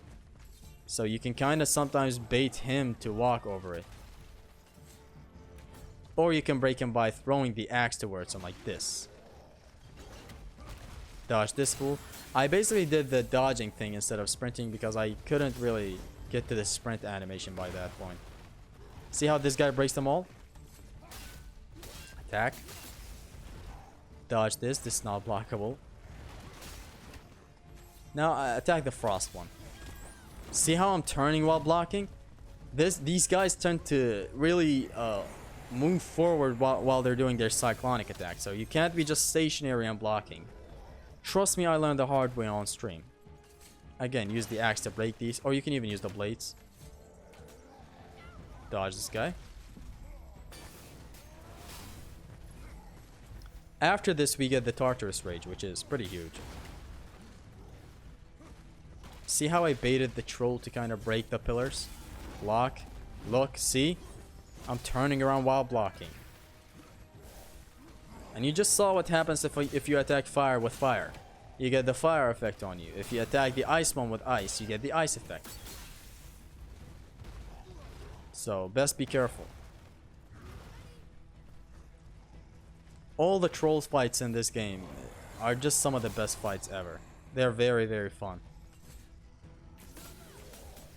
Now, hitting the ice one with ice attacks, even if it's runic attack, it still builds up ice effect on Kratos. Slows you down and all that. Same thing with the fire, so do be careful whenever you cast your runics and all that.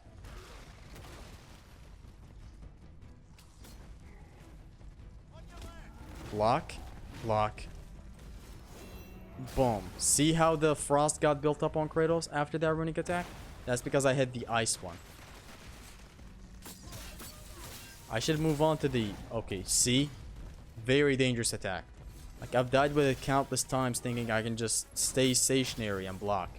But no, you actually have to turn around.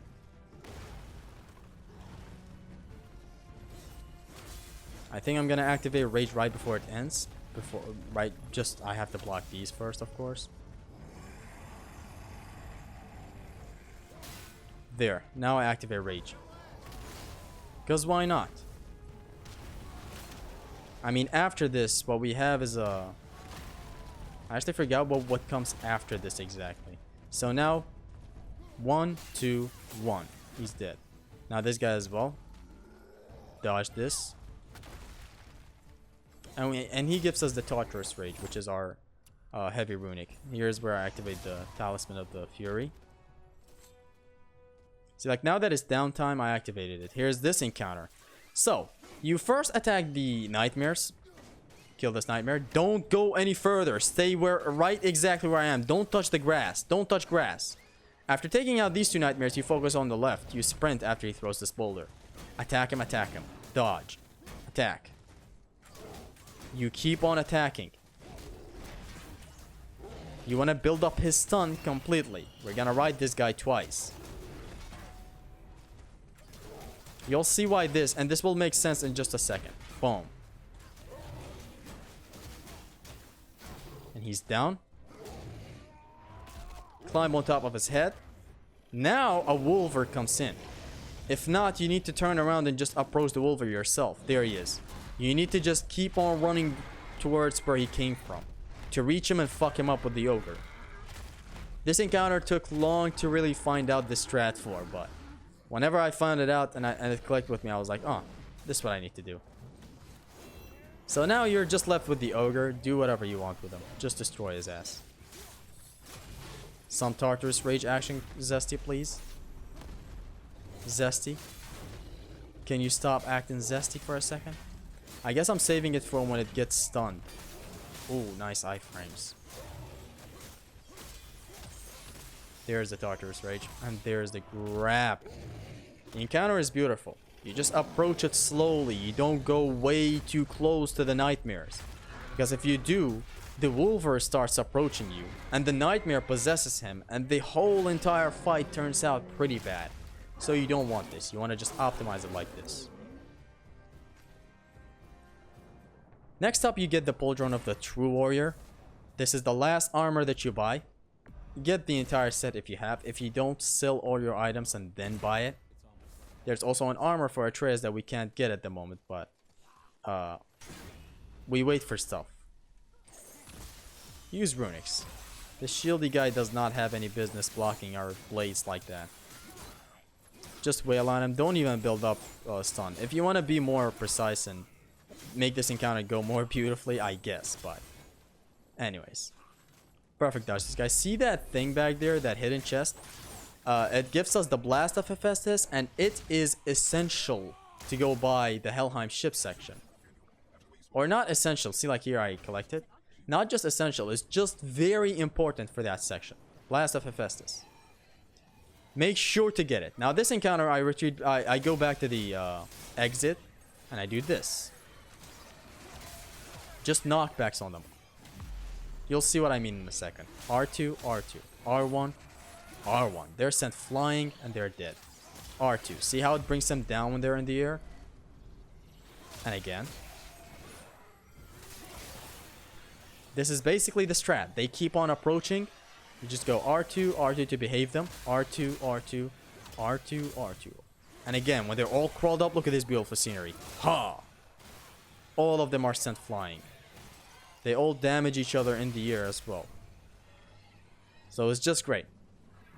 It's like this is an encounter that I would understand someone trying to go with the Cyclone of Chaos. It's satisfying. I understand you. But when you can just do this for more optimized strats, why really go with the Cyclone of Chaos? There. Just knockbacks. Boom. Boom, boom. Now that they're all aligned, I can get out and do this. Since they're not really spawning a lot like how they do at the start of the encounter. So I can just go out, align them in front of each other, and just go ham with the plumes. This guy goes south. And here's your beautiful Cyclone of Chaos. Because why not? Wiped his ass. Just completely out of existence. And now, you sprint after breaking that crystal, throw the axe precisely like this to freeze that one back there. R2, R2, then start with the R1 combo. Go ham on this one right here. This encounter is very difficult, so you need to get it right. Keep on attacking. Block, because watch out for the ones behind. When you grab this one and you're done with it, you switch back to the axe. Or just go, actually, no, you don't switch back with the axe. I just got it mistaken. Just go with the blades. Destroy these two. Do not let them level up. If they level up, do not, just stop the pressure on them. You want to keep on attacking them. This encounter took long enough to figure out for some reason.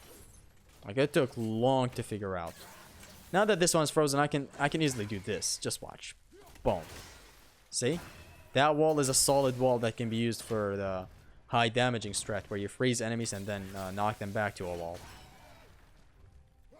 I try to use the same strategy on this one, on this wall. Boom.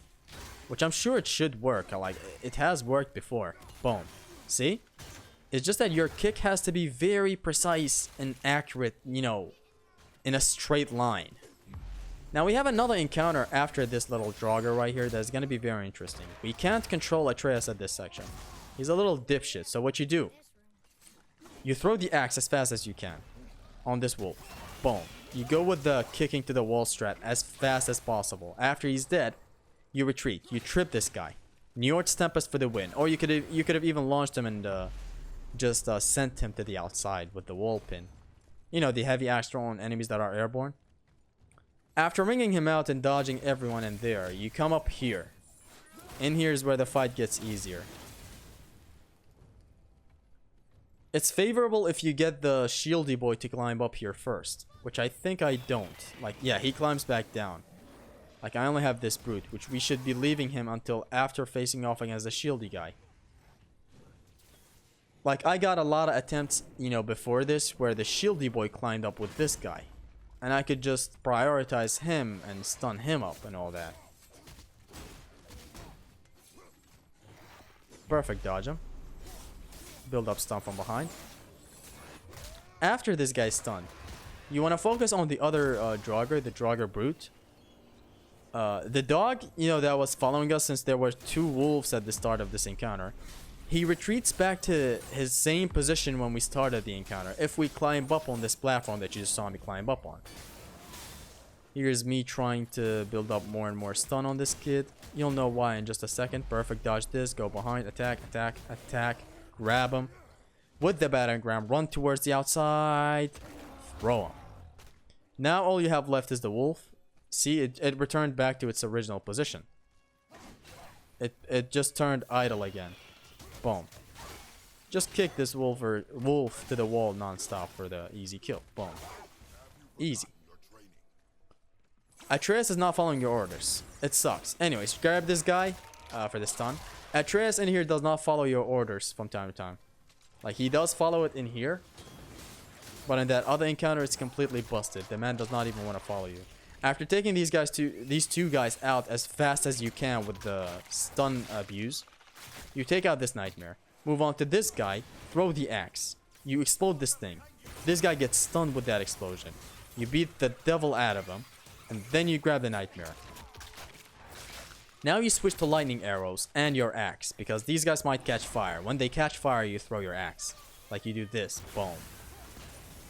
You make sure to use the environment around you. And now attacking from behind. Doesn't matter if it's the axe, since he's kind of stunned with the lightning crystal. You just wait for the other guy. I'm waiting for him to catch fire, but since he doesn't want to, easy. Now I moved a little too much forward in here. That's why that guy up there spawned. So now I have to deal with him. Stun him as well. The crystals are very good for stunning enemies. Launch outside. What's left right now is one more Draugr. Need to be careful with him. He's in the fire stage. Shoot him. Shoot the crystal. Attack that boy from behind. Grab his ass. Not literally his ass, but you know. Next up, we have an ancient that we just flat out skip. Because ancients are not fun to fight. And there's already a lot of encounters in this game, so I don't know why. I just felt like skipping this is just a morally correct thing. Even though it's just a frost ancient, like it's not even that hard, but you know how it is. Here's we get the legendary sharpshooter garb. And that's the last armor. We wait for this guy right now. A huge jump, I know. We're in Helheim now.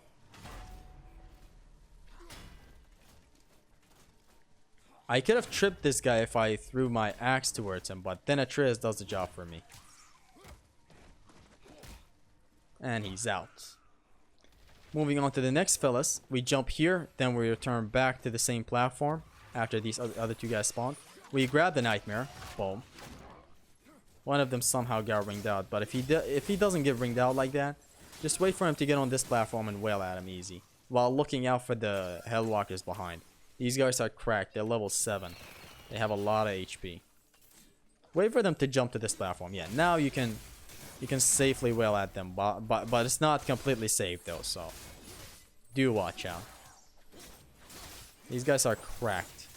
Look at the blades, man. It feels like every attack is cyclonic, and it hurts every hitbox around Kratos. It's very, very awesome. I love how they tuned the blades to fit the, you know, this camera angle and fighting style, where the attacks are wide rather than far-reaching. They are far-reaching, but they're also wide. Which, the old God of Wars did also, you know, the light string did have its wide variety to it, but you need to know how to do it, how to work it to your advantage. Like you need to turn around while attacking to really get the full effect of having a wide attack in your light string. And so this is another traveler that we're fighting. The last solo traveler to ever fight. What's left of travelers is one more encounter, and it's gonna be 2 travelers, which is just amazing. I love it. I love this philosophy in gaming where a great enemy gets introduced, and then the game is like, okay, now for the ultimate challenge, 2 travelers. Except the enemy has to work, you know, as a double, and the travelers do work awesome as a double mini boss. Don't get greedy with your hits, please. This guy is dangerous if he's dangerous. What an enemy, honestly. Travelers. Look at him.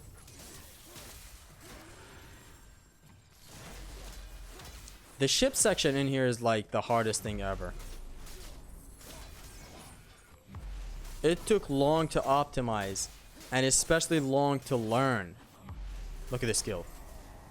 Zesty is zesty today. The ship section took long, but let's talk about this for now. Shoot these guys with the lightning arrows, then catch one of them. Shoot these guys with the lightning arrows, then catch one of them.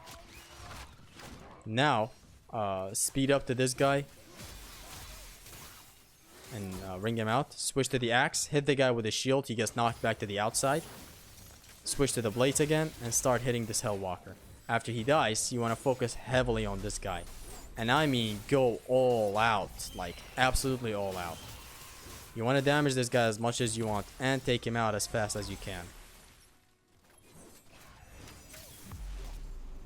Because there's another guy that just spawned right behind him. This is where we fight 2 of these brutes, and it's honestly amazing. I love these enemies so much, like they're so challenging.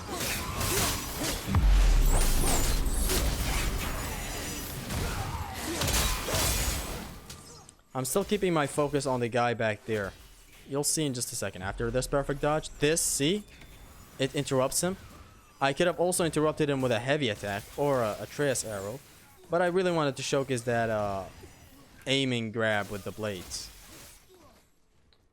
Also, don't activate rage in here. It is important for later. If you find yourself unable to do stuff in the ship section, like how I do sometimes, you need the rage mode in the ship section. This guy's down, and now we're focused on this guy. The ship section is gonna come up after this, and it's just waves and waves of enemies, and it's just so challenging. Especially on the challenge run that we're going with right now, no upgrade run plus. And it's that section where we're gonna see the Blast of Hephaestus being in full effect. It's gonna be used to the best extreme that I could find. So make sure you're absolutely ready for the ship section. It is no cap, one of the hardest sections. This guy is out in a zesty way. Prior to starting the ship section, we have this. Shoot this Revenant once, then do Njord's Tempest for the ring out. Next up, there's another Revenant behind us, and it's a pretty straightforward thing to do with her. It's just hit her, bro. These Revenants are different. They can petrify you. See this, what they're doing, but it got interrupted, thankfully. That thing can petrify you. Which is something I learned the other day while I was doing this run for the first time.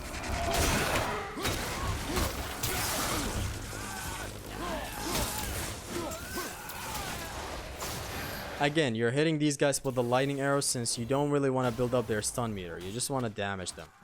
And for pure damage, the lightning arrows are the best. The main highlight of the ship section is the part where 2 of these revenants start spawning and fighting you. That's the main highlight. It took me so long to find out a strategy to beat them. But I eventually did, and I tried to refine it in this run. The ship section is very interesting. You can use the fire. See the fire on the left and right? We can use it to kill enemies. Let's demonstrate it. Boom. And here's another one that's gonna get sent straight to the fire.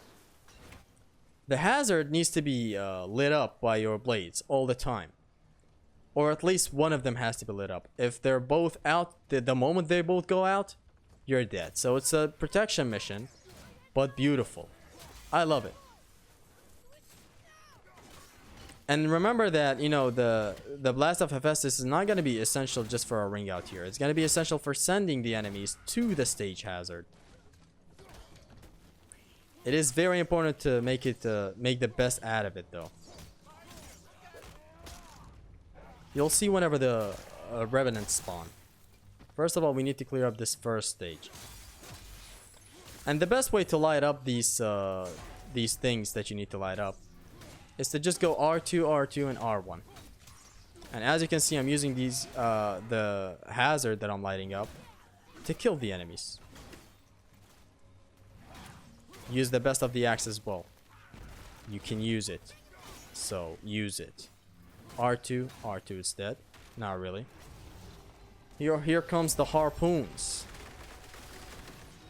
Now here's where I died and restarted the checkpoint, but it is what it is. We have these brutes. This stage right here is also not that hard. I mean, it is. All the stages in this entire segment are hard, trust me. But it's just when compared to other stuff, this is nothing. You want to make sure to get rid of the brute. There is nothing really insane about taking him out. It's just that it's hard. With all these little fellas around that you want to light finish like this so that they get sent flying. It's still hard. Especially with that brute leveling up like he just did. Which I could have completely interrupted him, but it's just hard with all these guys around. I could have worked the Blast of Hephaestus against him to kill him fast with the stage hazard. But I didn't, just because I wanted to save it up completely for the revenants.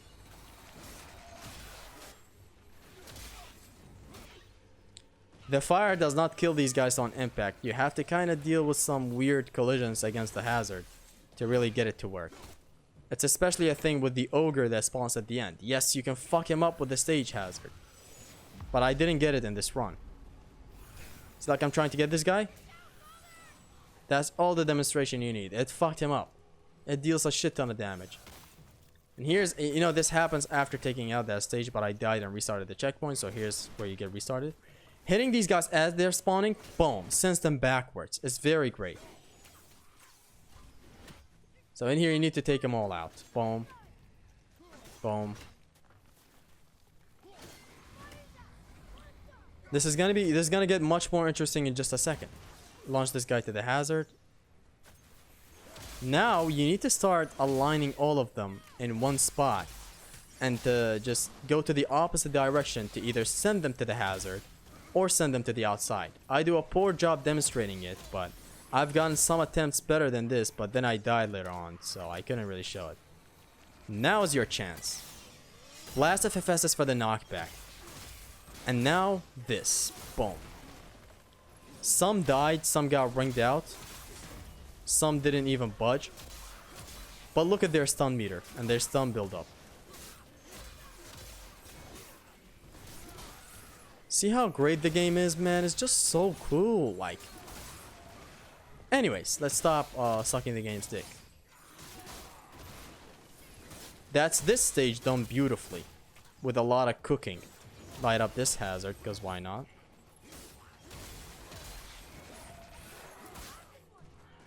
After this is where the real meat gets introduced. AKA double revenants. Double frost revenants. I really thought it was impossible to do. Like, I thought I needed rage. At the time when I was streaming, I didn't have rage. But even if I did, like I'm thankful that I didn't have rage. Because if I did, all sense of strategy would have gone out. It would have been just me wailing at the revenants for minutes or seconds until they're dead. But you know, not that there's anything wrong with that. It's just how I strategized and figured out. Someone in the chat actually told me about the Blast of Hephaestus, and so I tried refining it as best as possible in this run. Here's all of them, and again align them again. That's the idea of the blades. Look at how satisfying this is. The damage output is just amazing. There's the hazard doing his job.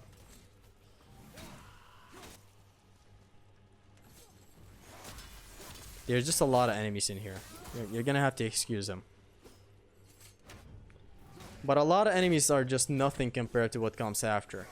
And especially is that, you know, when you take out the revenants, it's still not over really. It's just the revenants are out. Here they come. Here's the harpoons. So how I set up the stage is I light up this hazard as well, just in case it gets taken out or anything, even though they can't take it out. I break this just for maneuvering, if I ever find myself in a bad position, which I won't. I've gotten this down right now. So now, when you take away this harpoon, a revenant spawns right behind you. And then after a couple of seconds, another revenant spawns. What you want to do is not hit her. Jump across here. Block the moment she issues that attack, since the frost effect gets instantly activated on you. You want to stand in this corner. When she slowly approaches, you want to shoot both revenants and then launch one of them into the hazard using the Blast of Hephaestus. Shoot both. Boom! Into the fire. She's dead. Focus on this one, but still don't try to attack her. Keep on shooting her with Atreus arrows. You want to focus on the nightmares right now, which, yes, you just saw them die with the fire hazard as well. So staying in this corner right here is the best thing.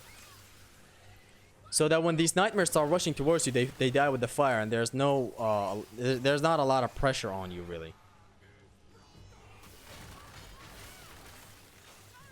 This segment is just now so satisfying that just now that I know how to deal with it.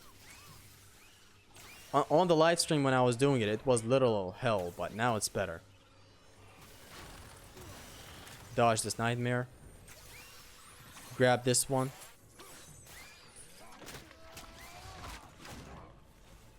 Very good. Honestly, just optimizing this section.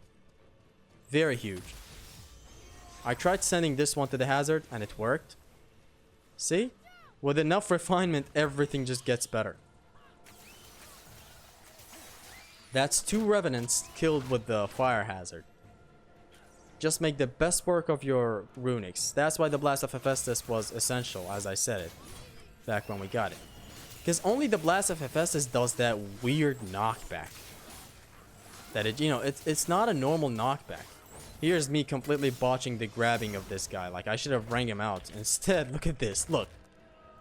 Just sent him across. It's fine because I still kill him, but just thought it was funny. Anyways, the Blast of Hephaestus, the Blast of the Cuck, is actually really nice. It's a very weird knockback. It's not just a knockback that sends enemies backwards. It sends them kind of tripping backwards. I don't know. It is very weird. And I like it very much. Here's me lighting up the hazards again. Yeah, as I said, it sends the enemies flying, but in a very weird way. Like, it's no ordinary knockback. In here, I'm actually questioning myself. Why am I not using the hazards to take out the brute? It seems like the optimal thing to do, but I guess there's just a lot of enemies around, which I use rage mode for. Boom. You could have also not used the rage and just went behind and all that. Went behind the hazard so that the brute can walk into it. Here's me restarting the checkpoint. That's why you see my rage mode fill up like this. I hope I don't use it. When this ogre spawns, you wanna do the ride mechanic on him twice again. It's a level 5 ogre, so it's kind of hard. Perfect dodge this. Go behind him. Boom, boom, boom, boom. Block.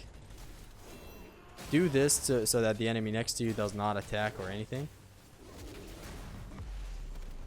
Keep the pressure on. Don't lose him since his stun meter does drop down very fast if you let him go. So you want to keep applying pressure on him to get him stunned completely. Take out all the enemies and then finally align him in like in front of one of the hazards on the ship right now. Although I don't get what I'm asking for, like the idea is to stand right here right now, reposition to this spot, and the ogre just starts sprinting towards me and dies. Except it just doesn't happen for whatever reason. Look. See, he's running right towards it, but it's not happening. Like, I think if I did the runic attack while it was sprinting towards me, the ogre. It's like, that's a wasted runic attack. I don't know why I did that. But you can always try to be better than me. Like, I'm not doing this encounter justice. It could be done a lot better. But anyways, it's still done phenomenally well by grabbing the ogre again. Right now there is nothing left. You just clear everyone around, and then it's just you and Atreus versus an ogre. As easy as that. And that's the ship segment and Helheim done. Legitimately one of the hardest sections, and it took way too long to refine this much. Trust me, it took a stream of me raging non-stop and a whole lot of refinements. Look at this beautiful kill. Dodge.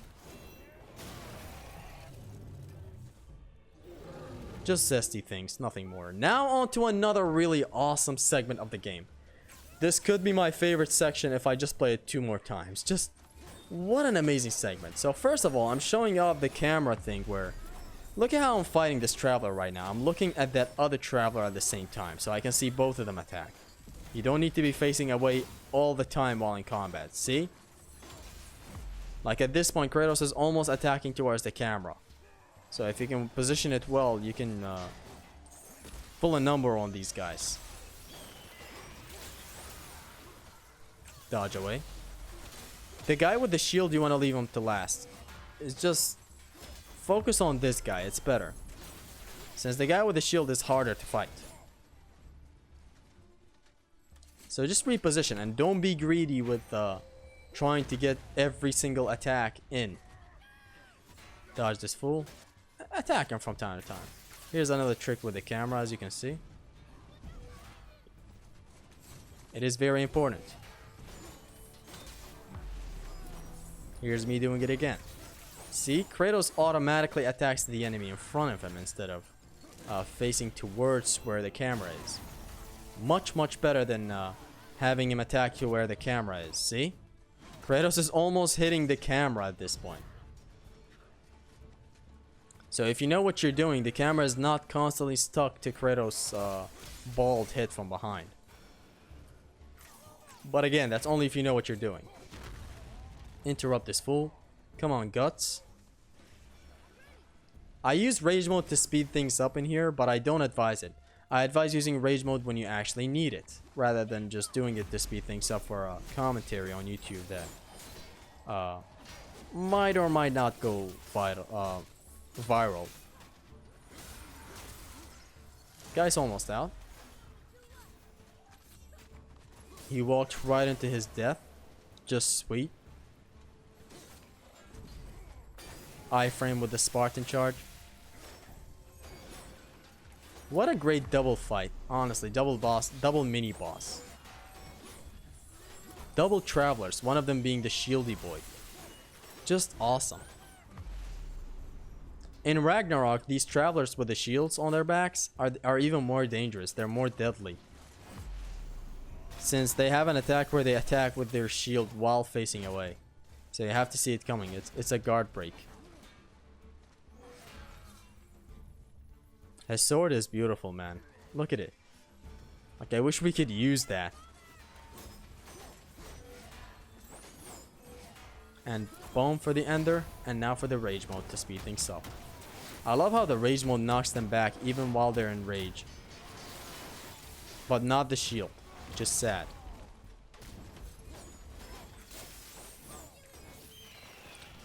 This encounter is gonna be instantly connected to the encounter after, so I'm not gonna be cutting anything, I'm sure. And the encounter after is honestly very, very great. You can just be very creative and speed things up. Just insanely speed things up. You'll see in just a second when it happens. It's gonna be me using the traps, you know, leading to this place to absolutely demolish the enemies. And by the way, the stage hazard in here, this fire that is turning up every now and then, it doesn't damage a lot. Not to you, not the enemies, especially not to the enemies. Which, you know, prior to getting to this spot, I thought it might damage the enemies a lot, but it sadly does not. But it's good since it doesn't damage you a lot as well. Like, it's just a little scratch on Kratos. So it's great. Anyways, after being done with this encounter, you're gonna have to turn around to face off against some Hellwalkers.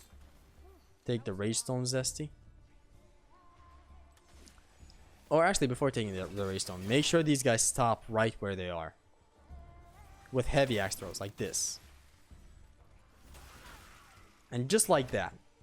This is my voila moment. Collect all the stuff.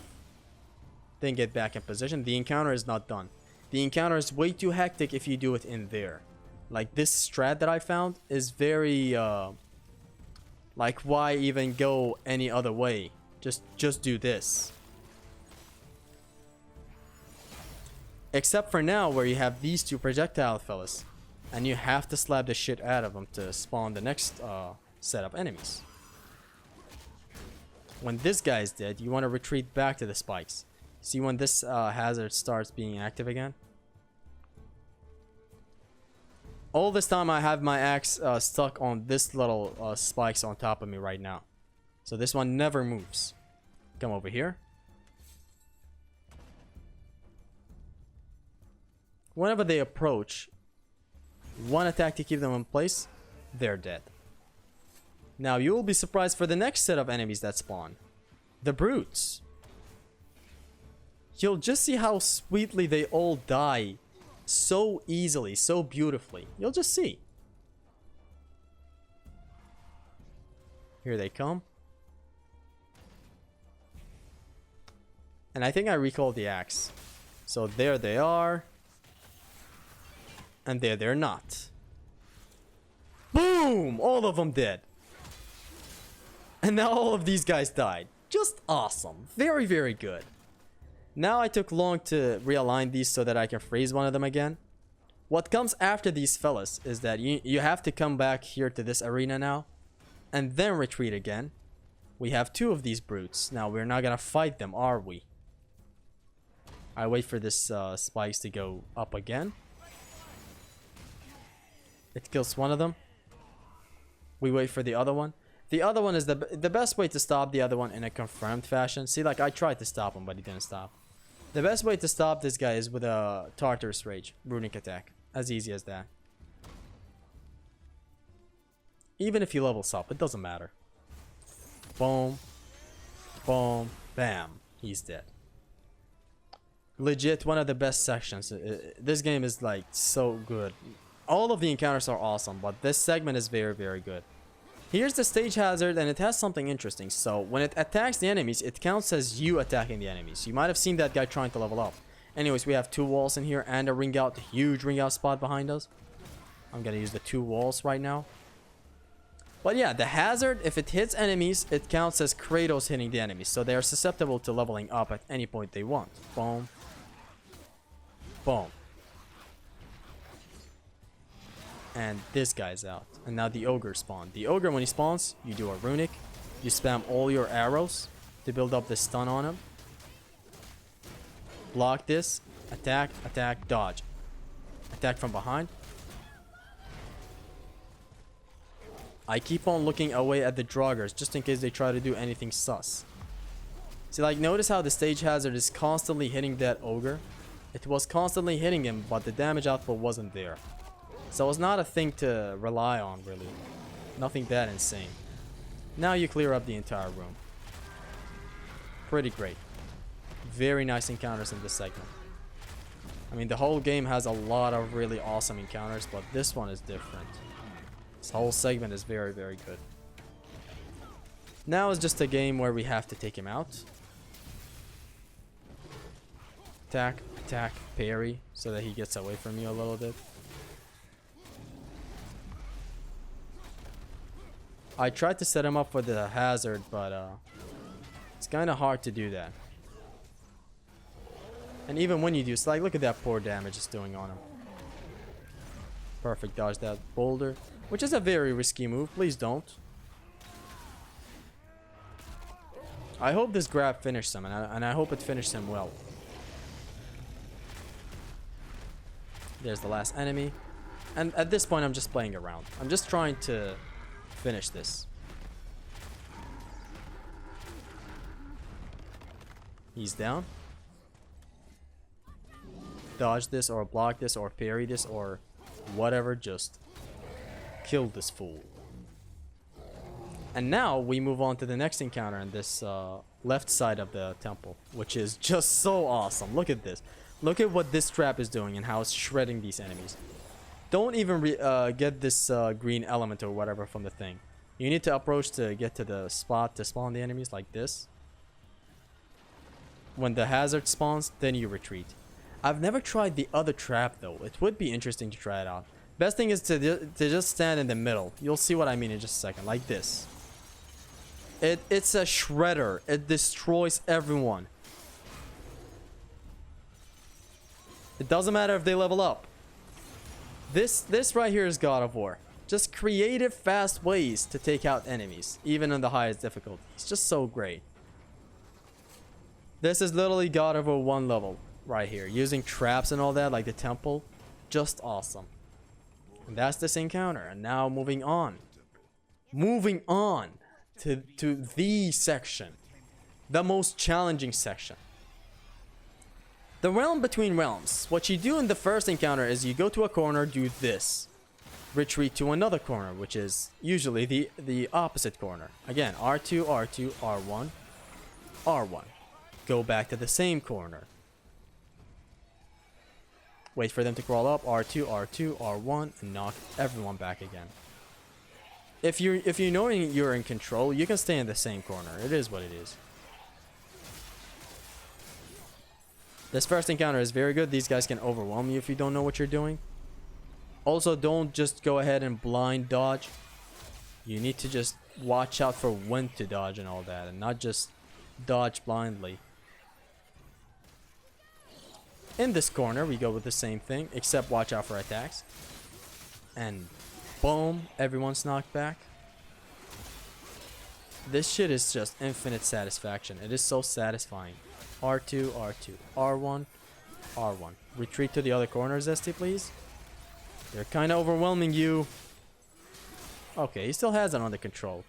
This is why I love past Zesty.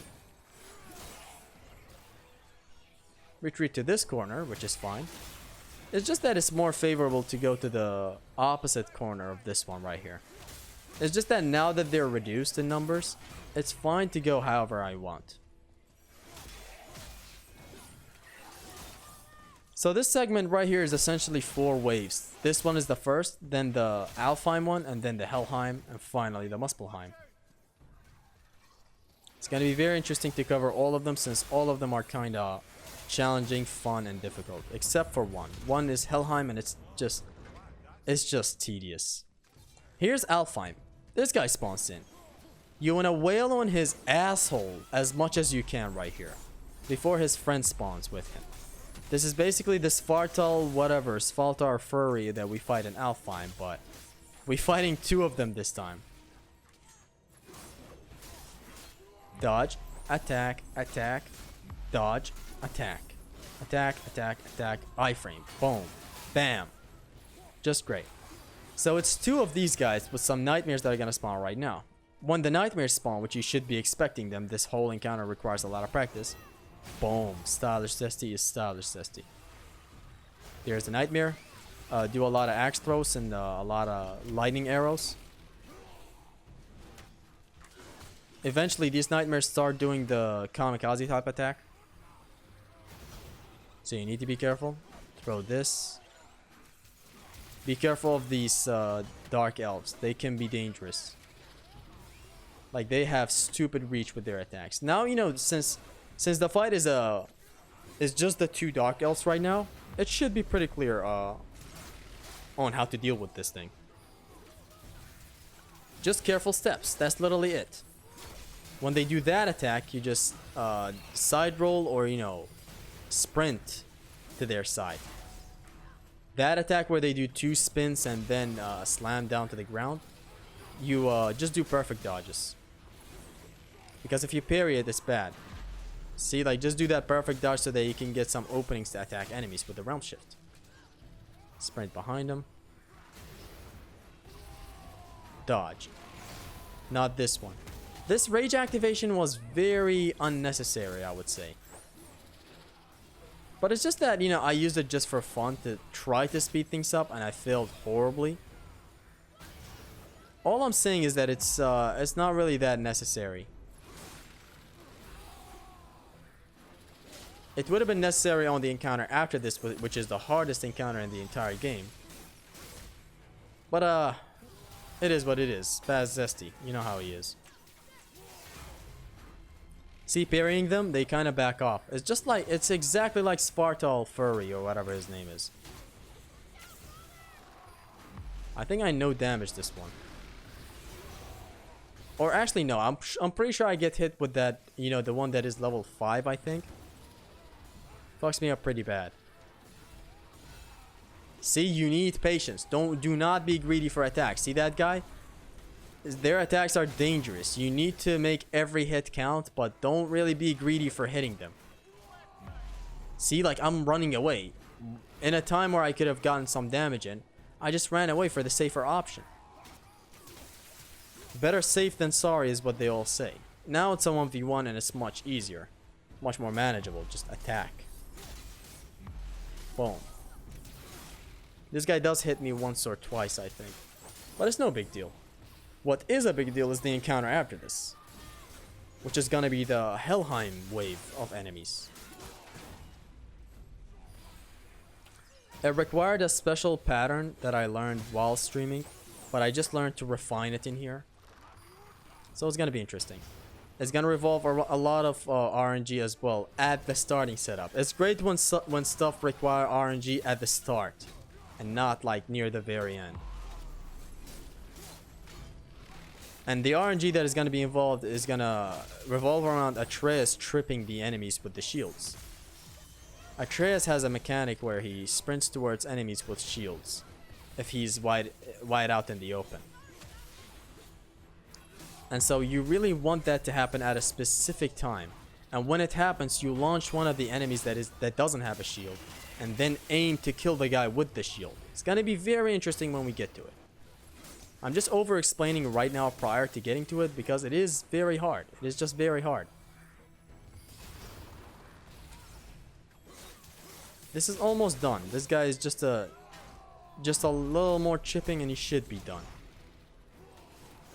Zesty with the Zesty Evaldi Zesty. Dodge. It's gonna be interesting.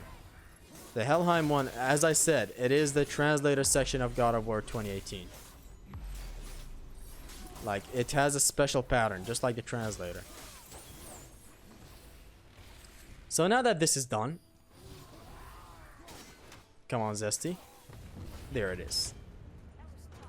Here's how you approach it. Just watch the patterns and exactly what I do, and you can refine it however you want. So first of all, this guy spawns and then another one after him. So you want to go 1 parry.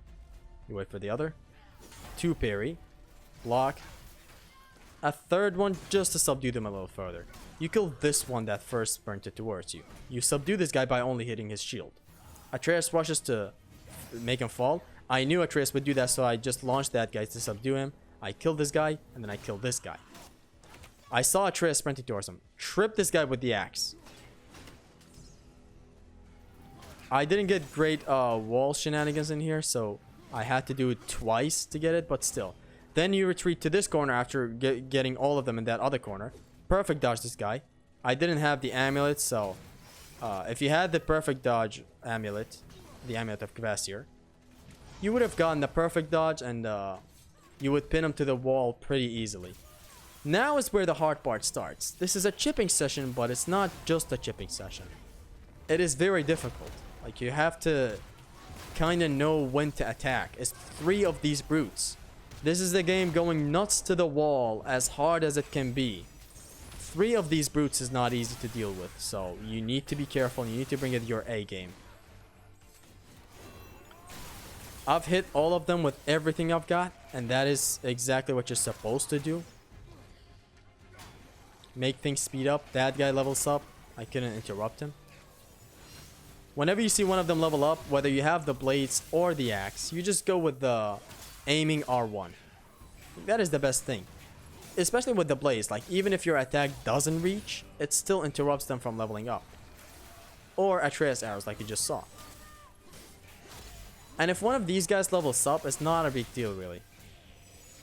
You're still chipping away at them. It's just gonna take longer.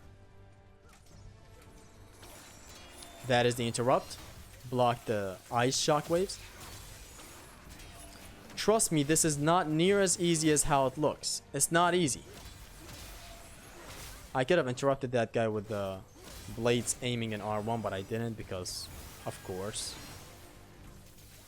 Now that 1 is out, the battle is reduced to only 2. And trust me, I swear this is not as easy as it looks. It's very, very hard. You need to take your time practicing the starting setup. And then take your time practicing the chipping session in here.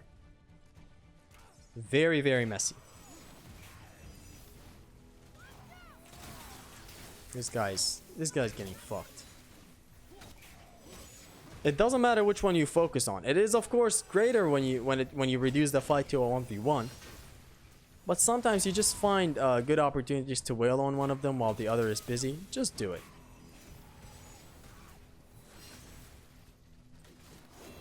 Boom with the runic. The battle after this is gonna be a lot more interesting though. It is a very nice fight. It has an ogre, a bunch of draugrs, and a troll. It's gonna be very, very interesting to show that one off.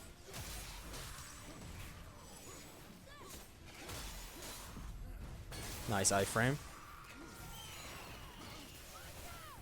That guy's almost down. Beware of that ice shockwave attack.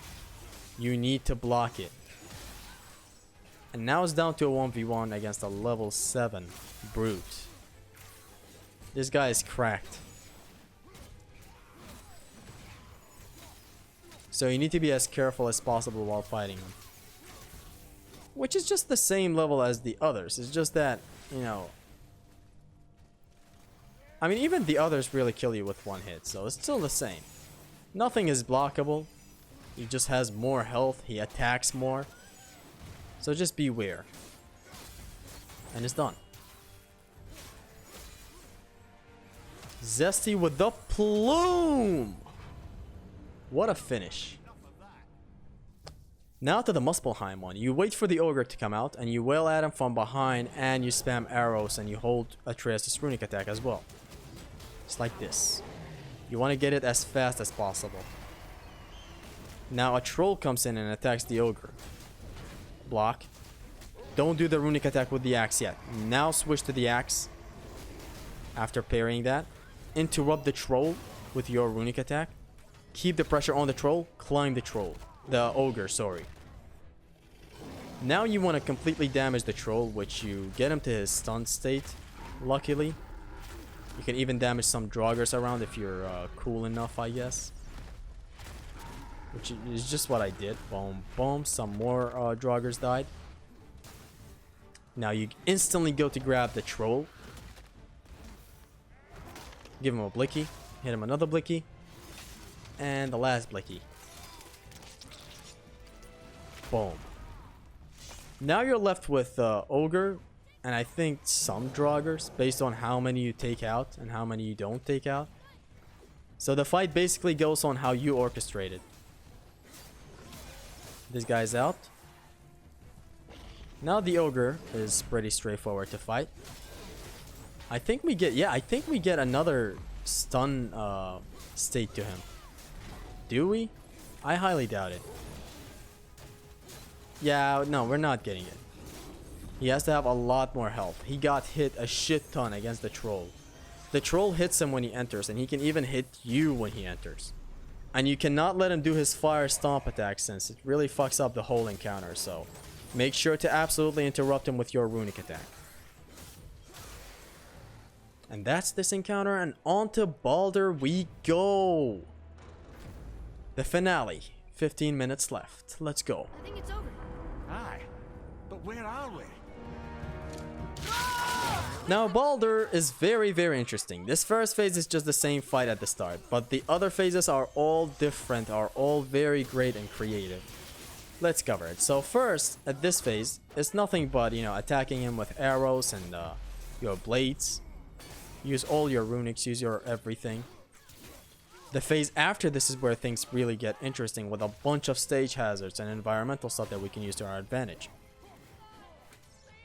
It's a 4-phase fight, with the first one being very simple, just to set us up.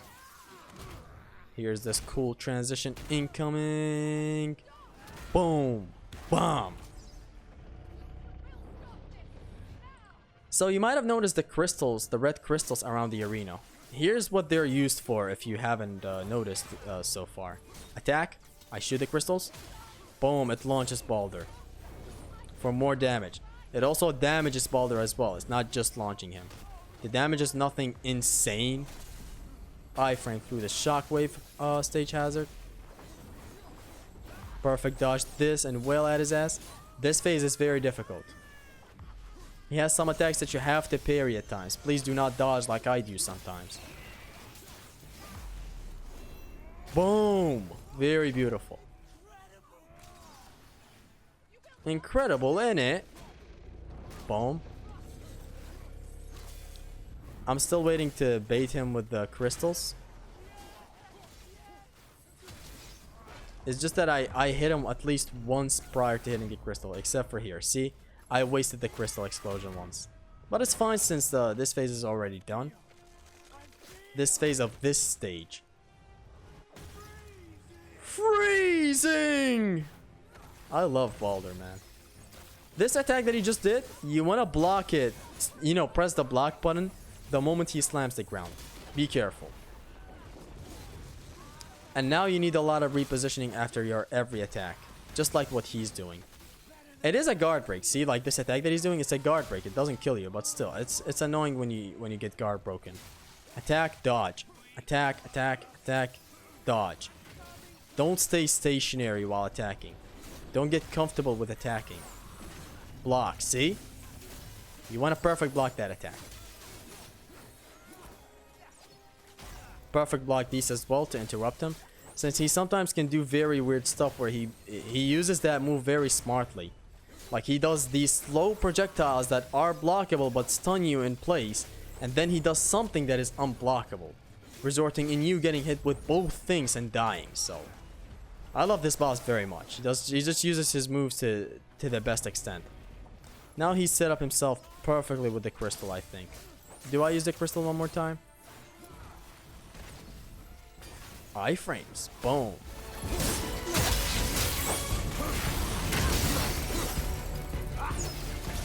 These. You need to try to... you need to learn how to, you know, perfect block them. To at least stun Baldur.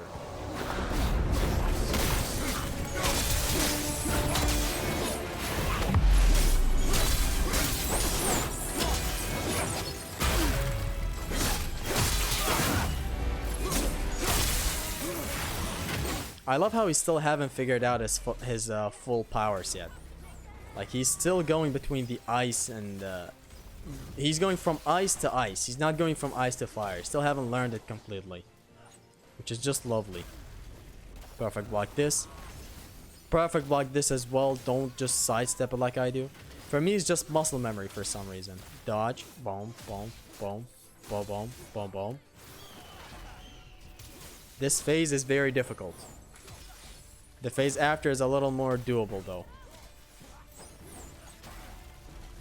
All phases are difficult. All phases are difficult for a Baldur, so you need to be wary. Here's this stage hazard again. Attack.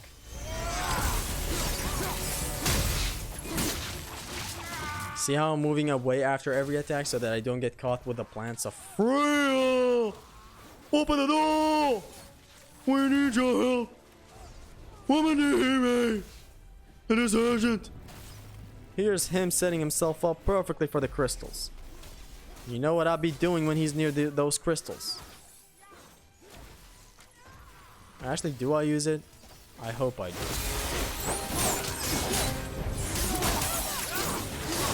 I'm sure I don't use the crystals again. And each crystal spot, you can only use it once to explode it and to launch him. Iframe Zesty.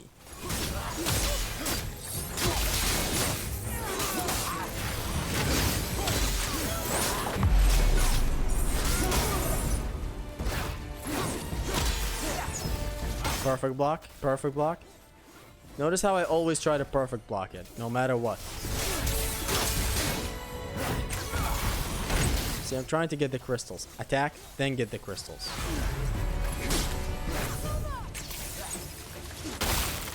There you go, it staggered them, which is sweet. And this phase is done. Get sent to the rock. Boom. Here's this phase. You can also block that kick that he does. On timing, because it's a guard break, so beware. In here, when he does fire attacks, you want to hit him with the axe. When he does ice attacks in the air, you want to hit him with the blades. So be careful. Perfect block this. These guys, you know what to do.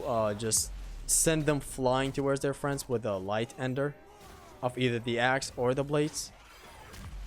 And the great thing in here is that you can at least still use Atreus arrows. So make the best use of them. Atreus is not with you in the arena, but you can use them. And when these guys grab you, it's no big deal. You gain iframes and you don't take damage and you just escape. And when you escape, it damages surrounding enemies. It sends everyone flying. Perfect block this. Or you can just strafe around it. Perfect dodge that. See the Atreus arrows? Just use the lightning ones since we want damage output, not stun build-up.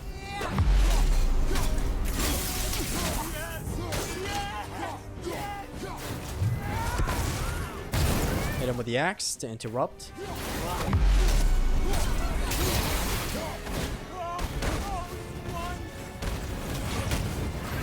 See, it's good to even bait these guys in. Notice what I did back there? I stood in position and I took the hit. And I didn't really take the hit. I just let my guard be broken. Just so that these guys get hit with the fire of Baldur and get sent flying backwards. It's a lot of decision making in this fight. It's very deep. And the adds are really good and supportive to the fight. If you know how to use them. Perfect block. Boom. See, like this fire, if you block it normally, and there are some of the normal goons around you, they just get sent flying. It's beautiful. After this, we have the last phase, which is the finale. It is very, very interesting. What a moment of revelation. The last phase is the finale. This does not damage. His amp up just sends you backwards. See the fire hitting these guys and how they're sent flying? I hope I demonstrated it well back there. It's exactly what you want. To get rid of these ats or just light enders sometimes works. Like that time back there. Boom. Now the transition to the next phase is awesome. Look at this. I'm a master at transitions on YouTube. On God of War. On God of War YouTube. Dodge. Ha! Come here. Boom, boom, boom, bam. Look at this.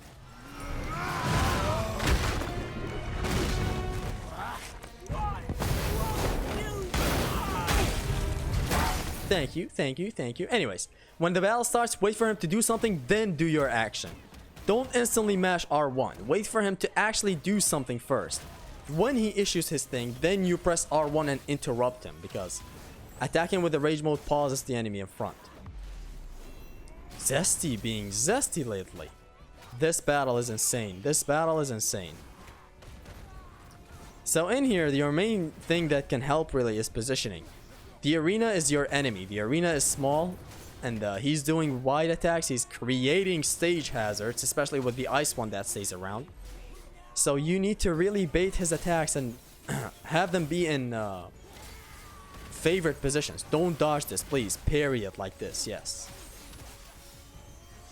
The arena in here is your enemy. It's a small arena by design, and this guy is doing attacks that are just not good for small arenas, so you need to be careful. Be very careful in this fight. Dodge.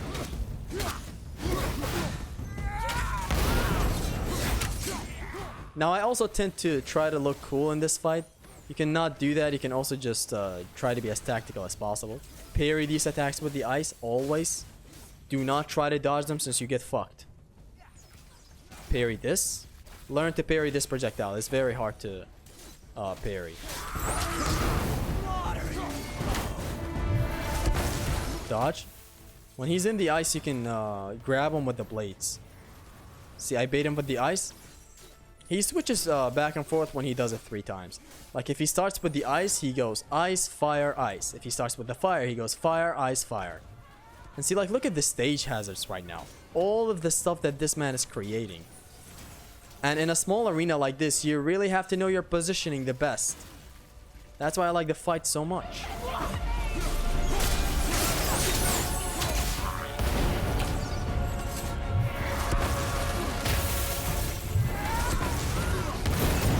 Interrupt the fire. It instantly takes away the fire effect as well if you hit him. See? Boom. Every fire in the arena is getting taken out. It's not the same with the ice hazard though. The ice stays no matter how much you hit Baldur. So when he's in his ice state, he's the hardest. This doesn't damage, by the way.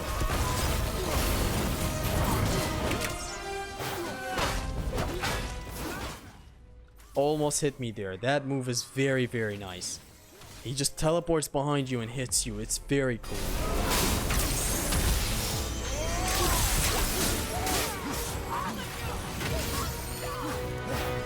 Perfect dodge. Boom. Boom, boom, boom, boom, boom. Now the fire. Let me look cool, Baldur. Dodge. Weave. Weave. And hit him with another blicky. Boom. Dodge. Boom. Bam, bam, bam. Njord's Tempest is still saving us at the very end. It deals the sweetest damage. Come here. Boom. Your entire arsenal is very useful here, so make sure to make the best use of every little move in the book.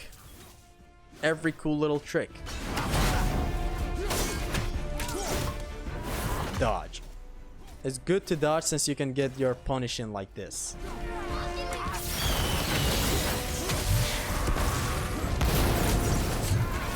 Like right now I knew like after the fire he does the ice. That's why I switched to the Blades prior, so that he doesn't do the 3rd slam attack. Dodge. Or parry. Or get your guard broken like this. He attacks you. You dodge. Roll away. Hit him with the axe so that every hazard on the stage is gone. Boom, boom, boom, bam. We're not done. Now it's your turn. Yormi is sleeping in the background. Dodge. Boom. Boom. Boom. Tartar's Rage. This fight is so close to being over. Dodge. Wait for him to do it again with the so that he comes down with the ice so that you can grab him like this. Boom.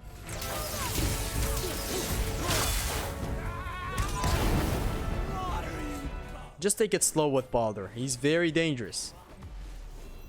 Oh, you can also look cool like me. And it's done.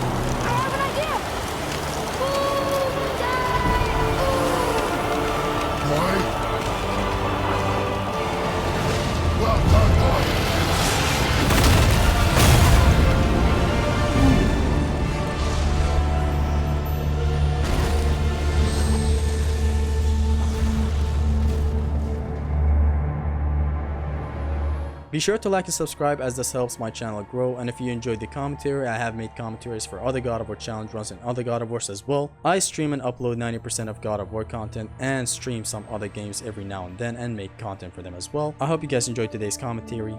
Peace.